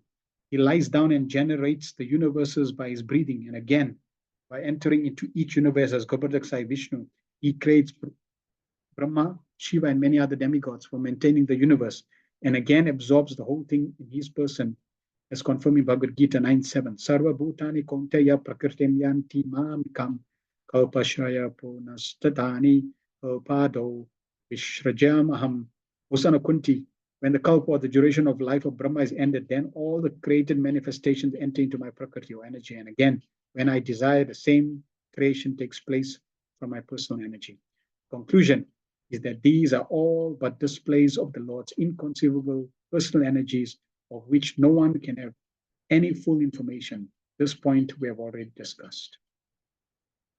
40 to 41. So we'll try to complete these 6 verses. Vishuddham kevalam jnanam pratyaksam yag avastitam satyam punar anadyanantam antam nirgunam nityam advayam rishi vidanti munaya prashatan Indriya Shaha Yadata Eva Sat Tarkais Triyodiyeta Viplutam. The personality of Godhead is pure, been freed from all contamination of material tinges. He is the absolute truth and the embodiment of full and perfect knowledge. He is all-pervading, without beginning or end, and without rival. O Narada, O great sage, the great thinkers can know him when completely freed from all material hankerings, and when sheltered under undisturbed conditions of the senses. Otherwise, by untenable arguments, all is distorted, and the Lord disappears from all sight. Here is the estimation of the Lord apart from his transcendental activities in the temporary material creation. Mayavad philosophy tries to designate the Lord as contaminated by a material body when he accepts forms of incarnations. This sort of interpolation is completely denied herein by the explanation that the Lord's position is pure and unalloyed in all circumstances. According to Mayavad philosophy, the spirit soul, when covered by nishanas, is designated as jiva. But when freed from such ignorance or nishanas, emerges into the impersonal absolute truth, existence of the absolute truth. But here it is said that the Lord is eternally the symbol of full and perfect knowledge. This is his speciality, perpetual freedom from all material contamination. This distinguishes the Lord from the individual common living entity, who may have the aptitude of being subordinate by nishanas and thus becoming materially designated. In the Vedas, it is said that the Lord is Vijnana Anandam, full of knowledge and bliss. The conditioned souls are never to be equated with him, because the individual souls have the tendency to become contaminated. Although after liberation, the living entity can become one with the same quality of existence as the Lord, his very tendency to become contaminated, which the Lord never has, makes the individual living entity different from the Lord. In the Vedas, it is said, Sudam apada vidam. The individual Atma becomes polluted by sin, but the Lord is never contaminated by sins. The Lord is compared to the powerful sun. The sun is never contaminated by anything infectious because it is so powerful. On the contrary, infected things are sterilized by the sun rays. Similarly, the Lord is never contaminated by sin. On the contrary, the sinful living entity becomes sterilized by contact with the Lord. This means that the Lord is also all-pervading like the sun, and as such, the words pratyak is used in this verse. Nothing is excluded from the existence of the expansions of the Lord's potency. The Lord is within everything, and he is all-covering also, without being disturbed by the activities of the individual soul. He is therefore infinite, and the living entities are infinitesimal. In the Vedas, it is said that only the Lord exists independently, and all others' existence depends on him. He is the generating reservoir of everyone's existential capacity. He is the supreme truth, the basis of all other categorical truths. He is the source of everyone's opulences, and therefore no one can equal him in opulence. Being full of all opulences, namely wealth, fame, strength, beauty, knowledge, and renunciation, certainly he is the supreme person. And because he's a person, he has many personal qualities, although he is transcendental to the material modes. We have already discussed this statement, Itam Bhuta Guno Hari 1:7-10. His transcendent qualities are so attractive that even liberated souls, Atmaramas, are also attracted by them. Although possessed of all personal qualities, he is nevertheless omnipotent. Therefore, personally, he has nothing to do, for everything is being carried out by his omnipotent energies. This is confirmed by the Vedic mantras, Parasya Saktir Videva Suryate Swabhavika Jnana Bala Kriyacha. Chaitanya Charitamrita Madhya Lila 3065 purport. This suggests the specific spiritual form, which can never be experienced by material senses. He can be seen only when the senses are purified by devotional service.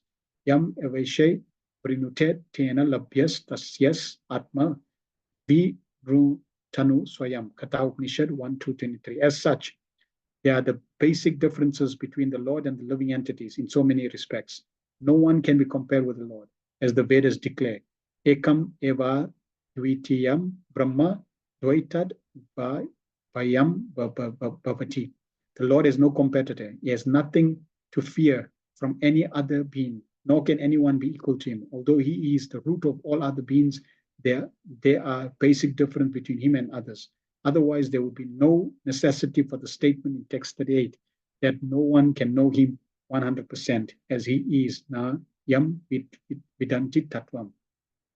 That no one can fully understand him is explained in the present verse also, but the qualification for understanding him to some degree is also mentioned here. Only the prashantas, or unalloyed devotees of Lord, can know him to some extent.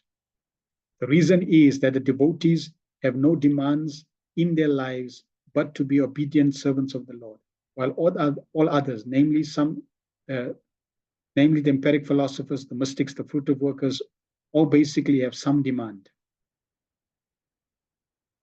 And as such, they cannot be pacified. The fruitive workers want reward for his work. The mystic wants some perfection of life. The empiric philosophers wants to merge into existence of Lord. Somehow or other, as long as there is a demand for sense satisfaction, there is no chance of pacification. On the contrary, the unnecessary dry, speculative arguments, the whole matter becomes distorted, and thus the Lord moves still further away from our understanding. Dry speculators, however, because of their following the principles of austerity and penances, can have knowledge of the impersonal feature of the Lord to some extent, but there is no chance of their understanding his ultimate form as Govinda, because only the Amalatmanas, or the completely sinless persons, can accept pure devotional service to the Lord, as confirmed in Bhagavad Gita. Yesham tu anantagatam papam janmanam punya karmanam te dvanda mohon nirmukta bhajante mam dhridavrata. 42. Adyovatara purusha parasya kala swabhava sad asanmanascha dravyam vikarto guna indriyani virat swarat stashnu charishnu bhuma. Karana Vasai Vishnu is the first incarnation of the Supreme Lord, and he is the master of eternal time, space, cause and effect, mind, the elements, material ego, the modes of nature, the senses, the universal form of the Lord, Gavat Sai Vishnu, and the sum total of all living beings, both moving and non-moving. That the material creation is not permanent has been discussed many times herein before. Material creation is but a temporary exhibition of the material energy of the Almighty God. This material manifestation is necessary to give a chance to the conditioned souls who are unwilling to associate with the Lord in the relationship of loving transcendental service. Such unwilling conditioned souls are allowed to enter into the liberated life of spiritual existence because at heart they are not willing to serve. Such unwilling conditioned souls are not allowed to enter into the liberated life of spiritual existence because at heart they are not willing to serve. Coming back to our initial point of this material creation, why we came here, because in our heart that hasn't manifested. Once that manifests, we're back in the spiritual world. Instead, they want to enjoy themselves as imitation gods. Living entities are constitutionally eternal servitors of the Lord. But some of them, because of misusing their independence, do not wish to serve. Therefore, they are allowed to enjoy the material nature, which is called Maya or illusion. So we can rephrase that. Why did we come here? We must use our material, must use our independence. That's basically in essence. Therefore, now, if I use my independence and surrender, I'll go back. It is called illusion because the material. It is called illusion because the living beings under the clutches of Maya are not factually enjoyers, although they think they are, being illusioned by Maya. Such illusioned living entities are given a chance at intervals to rectify the perverted mentality of becoming false masters of the material nature.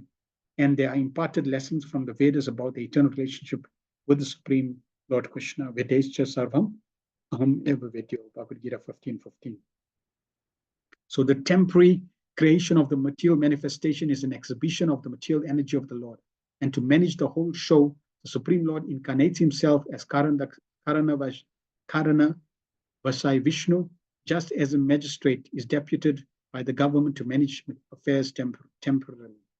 This Karana Daksai Vishnu causes the manifestation of the material creation by looking over his material energy, Sa Aikshata. In the first canto of this book, we have already discussed this manifestation to some extent in the explanation of the verse beginning with Jagre Pausha Upam, Srimad Bhagavatam 131. The duration of the illusory play of the material creation is called Kalpa, and we have already discussed the creation takes place in Kalpa after Kalpa. By the potent activities of Karadaksai Vishnu, complete ingredients of creation, namely time, space, cause, result, mind, the gross, subtle elements, and the interactional modes of nature, goodness, passion, and ignorance, then the senses, and the reservoir source, the gigantic universal form, second incarnation, Karadaksai Vishnu, and all living beings, both moving and standing, which come out of the second incarnation, are all become manifested. Ultimately, all these creative elements and the creation itself are but manifestation of the Supreme Lord's potency. Nothing is independent of the control of the Supreme Being. The first incarnation is the material creation, namely Karana Vasai Vishnu, who is the plenary part of the original personality of God, Shri Krishna, is described in Brahma Samhita as follows. Yasyev nivasita kalam atavalambya Jivan Tiloma Vilaja Jagat Andanatha Vishnu Mahansa Yasya Kala Vishesho Govindamadi Purusham Tamaham Bhajami. All the innumerable universes are maintained only during the breathing period of Mahavishnu or Karana Vasai Vishnu, who is only a plenary part of Govinda, the original personality of Godhead, Lord Krishna. So we can see how this understanding of the Vishnu's Purusha avatars and the connection with Govinda, with Krishna, is beautifully synthesized, beautifully explained when we have Brahma Samhita. Otherwise, it becomes very confusing. It's a one God, many gods, who's creating, who's not creating, And here Prabhupada is explaining, it's the same Govinda, same Krishna. He's expanding his potencies, manifesting, and they facilitating the creation. So ultimately, it's pointing to Krishna's two Bhagavans. 43 and 45. Aham bhavo yagya ime prajashed Daksha dayo me bhavat adyascha sarvaloka pala kagalokapala nirlokapala stala lokapala gandharva vidyaharas charaneshu ye yaksha raksha raghunaganath ye va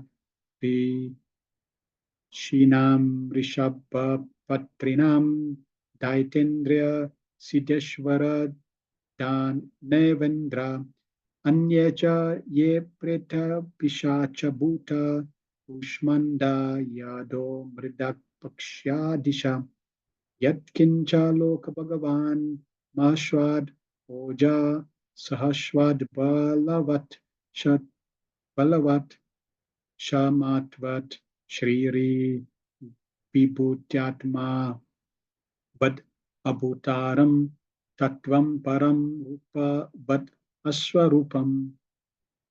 I myself, Brahma, Lord Shiva, Lord Vishnu, great generators of living beings like Daksha and Manu, yourself, Narad and Kumaras, heavenly demigods like Indra and Chandra, leaders of Bhur planets, the leaders of the earthly planets, the leaders of the low planets, the leaders of the Gandhara planets, the leaders of the Vidyadhara planets, the leaders of the Chanara Loka planets, the leaders of Yakshas, Rakshas, and Uragas, the great sages, the great demons, the great atheists, great spacemen, as well as the dead bodies, evil spirits, uh, satans, jinns, mandas, great aquatics, great beasts, and great birds, etc. In other words, anyone and everyone who is exceptionally possessed of power, mental and perpetual dexterity, strength, forgiveness, beauty, modesty,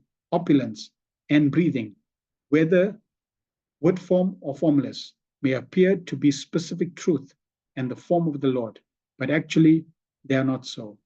They are only a fragment of the transcendental potency of the Lord. Those in the list given above, beginning from the name Brahmaji, the first living creature within the universe, down to Lord Shiva, Lord Vishnu, Narada, and all powerful demigods, men, supermen, sages, rishis, and lower creatures of the extraordinary strength and opulence, including dead bodies, satans, evil spirits, jinns, aquatics, birds, beasts, and beasts, may appear to be the Supreme Lord, but factually none of them is the Supreme Lord.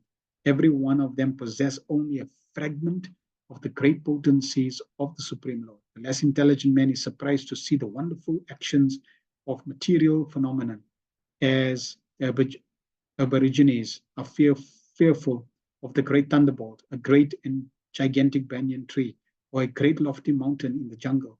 For such undeveloped human beings, merely the slight display of the Lord's potency is captivating.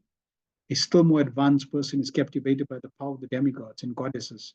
Therefore, those who are simply astonished by the power of anything in the creation of the Lord without any factual information of the Lord are known as Shaktas, or worshippers of the great powers. Modern scientists is also captivated by the wonderful actions and reactions of natural phenomena, and therefore is also a Shakta.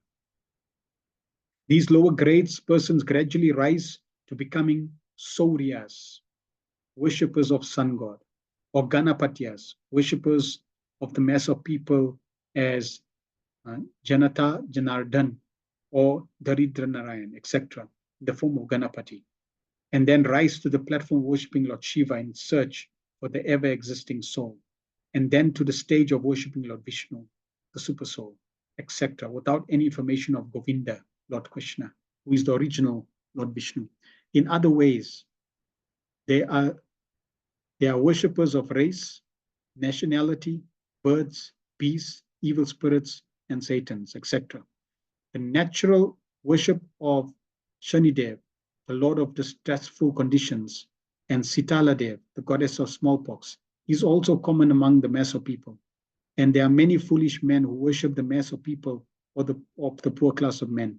So different persons, societies, and communities, etc., worship some of the potent manifestation of the Lord, wrongly accepting the powerful object as God. But in this verse, it is advised by Brahmaji that none of them is the Supreme Lord. They are all borrowed plumes from the original Almighty Lord Shri Krishna. Then when the Lord advises in the Bhagavad Gita to worship him alone, it is to be understood that worshipping Lord Krishna includes worshipping all who are mentioned above, because he, Lord Krishna, includes everyone. When the Lord is described as formless in the Vedic literatures, it is to be understood that all forms like those mentioned above, which are within the experience of universal knowledge, are different exhibitions of the Lord's transcendental potency only. And none of them factually represents a transcendental form of the Lord. But when the Lord actually descends to the earth or anywhere else within the universe, the less intelligent class men mistake him to be one of them. Thus, they imagine transcendence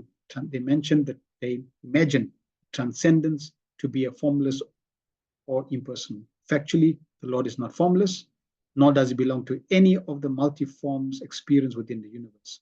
One should try to know the truth about the Lord by following the instructions of Brahmaji. So in the Agamas, different forms of worship is there. Prabhupada said everybody starts worshipping the energies, Shakta. And this is generally the worship of Durga Devi. Then they worship the visible source, Surya Dev, Saura Agamas. Then they worship the controller in the form of worshipping Ganapati, the Ganapatyas. Then they worship the destroyer, the soul, as Prabhupada says, Shiva. And then they worship the ultimate source, Vaikanagamas, the worship Lord Vishnu. So these are all different forms of worship according to the level of consciousness.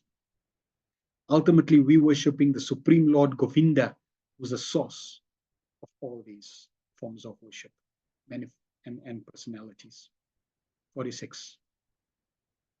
Pradhan yato yan rasha amananti leelavataran purushasya bhumna apiyatam karna kashaya shoshan anukramisyatam imam supeshan. O Narada, now I shall state, one after another, transcendental incarnations of the Lord, known as Leelavatars. Hearing of their activities counteracts all foul matter accumulated in the ear. These pastimes are pleasing to ear and are to be relished. Therefore, they are in my heart. So sometimes wax is there, but we also have all these the foul matter that we've been hearing. So to purify that, we're going to be hearing about the incarnations. As it was said in the beginning of Srimad Bhagavatam 158, one cannot be fully satisfied by hearing unless and until one is given a chance to hear of the transcendental activities of the Lord. So Brahmaji is also trying in this verse to stress the importance of narrating the transcendental pastimes of the Lord as he comes and manifests himself here on the surface of the material planets. Every living entity has a tendency to hear pleasing messages. And as such, almost every one of us is inclined to hear news and talks broadcast by the radio stations. But the difficulty is that no one is satisfied at heart by hearing all those messages. The cause of such dissatisfaction is the incompatibility of the message with the innermost stratum of the living soul. This transcendental literature is especially prepared by Srila Vyasadeva to give the utmost satisfaction to the people in general by narration of the activities of the Lord as instructed by Sri Narada Muni to Srila Vyasadeva. Such activities of the Lord are principally of two varieties. One concerns the mundane manifestation of the material creative force, and the other deals with his pastimes in the form of different incarnations in terms of time and place. There are innumerable incarnations of the Lord, like the waves of the river flowing constantly in and out. Less intelligent persons take more interest in the creative forces of the Lord in the material world. And being disconnected from their relationship with the Lord, they put forward many theories of creation in the name of scientific research. Devotees of the Lord, however, know well how the creative forces work concurrently by the action and reaction of the material energy of the Lord. Therefore, they take more interest in the transcendent activities of the Lord as he incarnates himself on the surface of the material world. Srimad Bhagavatam is the history of such activities of the Lord, and people who take interest in hearing Srimad Bhagavatam clear their hearts of accumulated mundane filth. There are 1,001 trash literatures on the market, but one who has taken interest in Srimad Bhagavatam loses all interest in such filthy literatures. Sri Brahmaji is thus attempting to narrate the principal incarnations of the Lord so that they may be drunk by Narad as transcendental nectar. Thus ends the Bhaktivedanta purports of the second canto, 6th chapter of Srimad Bhagavatam, entitled Purusha Shukta Confirmed. Mantra Srimad Bhagavatam ki jai, Srila Prabhupada ki jai, Nitai, Ho Pramanande Hari Hari. Any questions or feedback from today's session? Let's just go back to Bafana Prabhu says, Kevalya Panta, defined as the means which enable one to approach the Lord, is called Kevalya Panta, or the only means of attaining Godhead. That was in 2.3.12. So related to the question, may I ask if Kevalya Panta equates to Dehatma Buddhi? No. And if such a state of affairs describes as Pratnivrata, as is well related to Karma Kandya. So Kevalya Panta refers to devotional service only. Dhyatma Buddhi means attachment to the body, and Karma Kandya is related to the body. So Kevalya Panta is basically attachment to Krishna consciousness, attachment to the Supreme Lord. Attachment to the body is Dhyatma Buddhi. Attachment to Karma Kandya means you attach to activities for fruitive results, is because you attach to your body. So they are like oil and water. Kevalya Panta is pure, transcendental, and all other aspects conditioned with the modes of material nature. All right, Hemavati Radhika says, thank you for today's sweet Krishna Katha and sweet Srila Prabhupada Katha, so relishful. Thank you, Mother Madhuri, for the sweetest pictures of Krishna. Lord Brahma and Srila Prabhupada's humility is most admirable. The gifts of surrender unto Krishna is truly amazing. Krishna is so truly amazing. Krishna is so kind.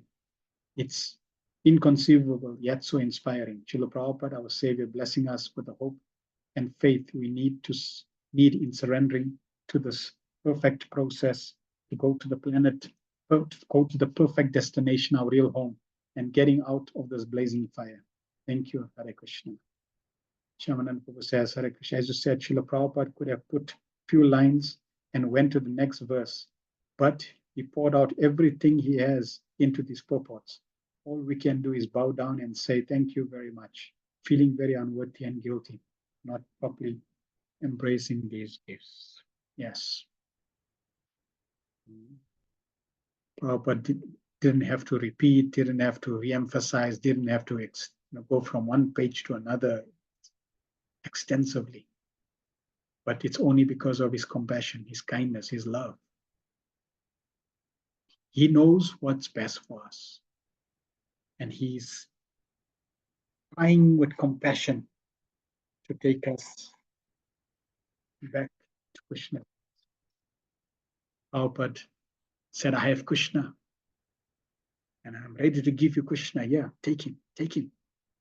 So by us going systematically to the Bhagavatam, by hearing, by chanting, by serving, and we are pleasing Srila Prabhupada because he wants this.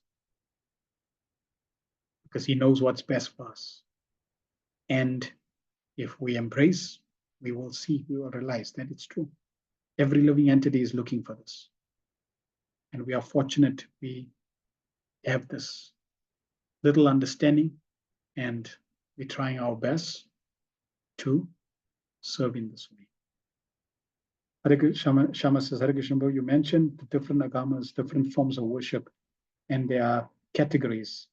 Sometimes people perform worship to multiple devtas as well as Lord Vishnu. How would you categorize these worshippers? So as we mentioned, they're categorized. So this is generally like the 5 main forms of worship which is there. You'll find it in India, it's in there in the Vedas. And they are given there in the Vedas. This is what Vyasadeva gave. For different souls that are attracted to different parts of the Lord's potencies, they resonate to these different forms of worship. So they're not wrong. But by the teachings of Vyasadeva, by the life of Vyasadeva, after giving all this and perfecting all this knowledge, he was not satisfied.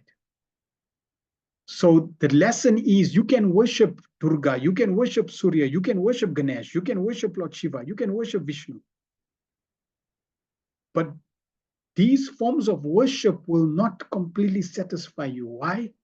Because it's not addressing the need of the soul. The need of the soul is surrender to Govinda. Because we are all part and parcel of Govinda. So when you now surrender to Govinda, that's perfect worship. That's perfect surrender. That's when you become fully satisfied. So these forms of worship, like we worship people in the material world, we glorify different people in the material world. So it's all relative forms of worship, not complete. And why they're there? Because they're stepping stones. You can't jump, to the highest floor without going through the steps. So these are steps. As one progresses, it's an evolution over lifetimes. As one progresses, he moves step 1, step 2, like grade 1, grade 2, grade 3. Now, by Prabhupada's blessing and mercy, we may be on the ground, which means grade 0. And according to grade 0, I need to now start worshiping the first aspect, and then second aspect, and third aspect, and evolve. But Prabhupada comes with an express elevator. And he says, just jump into the express elevator and I'll take you up. You don't need to go step by step. And that's what Prabhupada is doing. So by the mercy of Srila Prabhupada, he's giving us the piety, the sukriti that we're supposed to accrue over lifetimes to qualify ourselves to worship Govinda. Krishna says in Bhagavad Gita, after many, many lifetimes, one comes to worshiping him. So Prabhupada is giving us that credits so that we can now become qualified. It's like shortcutting everything. Don't go through all the stages. Yeah, this is, and why is that? Why is that the case? Because that's the mercy, that's the special blessing in this age of Kali by Lord Chaitanya Mahaprabhu coming to this world. Original Supreme Personality of Godhead Krishna appeared 5,000 years ago. The Supreme Personality of Godhead Lord Chaitanya appeared 500 years ago. And Prabhupada appeared now. So therefore, the special blessing in this specific kalpa, this specific 28th day of Brahma, we have been showered with that blessing. Therefore, we can skip all these forms of worship. That is relative and temporary, but it's a stepping stone. If you want 1,000,000 rands, you've got 2 options. One is work hard and accumulate 1 rand after another to 1,000,000, or a millionaire comes and says, here's 1,000,000. So Prabhupada's coming and giving us, here's the destination, here's the result, here's the destination, here's the knowledge, here's the credits, everything I'm giving to you. Don't need anything else, everything I give. Just accept, embrace, practice, perfect. Otherwise, this path, you're going to have to take lifetimes and lifetimes of practicing, perfecting, and then the challenge is, the danger is you can fall down. Consider how many, look at Hiranyakashipu, Hiranyaksha, they were worshippers of Lord Shiva. but even they had to fall because they misdirected. So yeah, these are temporary parts, stages. We simply want to be interested in the perfect absolute process given by the Bhagavatam.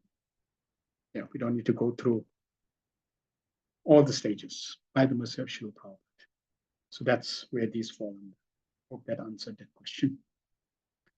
Thank you very much. Next week, Shrina says, and Krishna protects the word of a devotee. Therefore, Krishna will honor whatever Prabhupada has said. We are safer if we just follow the instructions. Thank you for the classes and also your patience. It takes a while to assimilate everything and may not remember everything. Yes, we may not remember everything, and therefore repetition. We repeat and we repeat. And you see, in today's, like the last few verses, Shama says, thank you very much for your excellent class. You saw in the last few verses, you see when Lord Brahma is repeating himself, and Prabhupada in the purport is saying, yes, we already covered this in the previous canto. He quotes the verse, and then he also summarizes it again. Because sometimes we forget, or most often we forget. Yeah. Yeah. I also have a Kali Yuga brain. This is the nature. The beauty is when we perfect our life, no need to remember. We'll be so absorbed in Krishna and perfect. There'll be revelation. So yes, it's okay. We forget, we repeat, we forget, we repeat, repeat, and forget, repeat. It'll get stuck. We'll remember. That's why, for example, let's say I'm sharing something. So let me just extend on this point. Then we conclude. Let's say I'm reading something, and you say, "Wow, that's an amazing point." You can type the point in the chat. See, I read something, and I'm explaining something from Prabhupada's books. Now, you are hearing me, and in your consciousness, you also say, "Wow, that's an interesting point. I didn't think of that far out." Now, that point got caught in your consciousness to be an amazing point. Now, when you type that in the chat, that's an amazing point, that means you're repeating what Prabhupada is saying. Like, for example, what should be our only business that Prabhupada said and Brahma said today?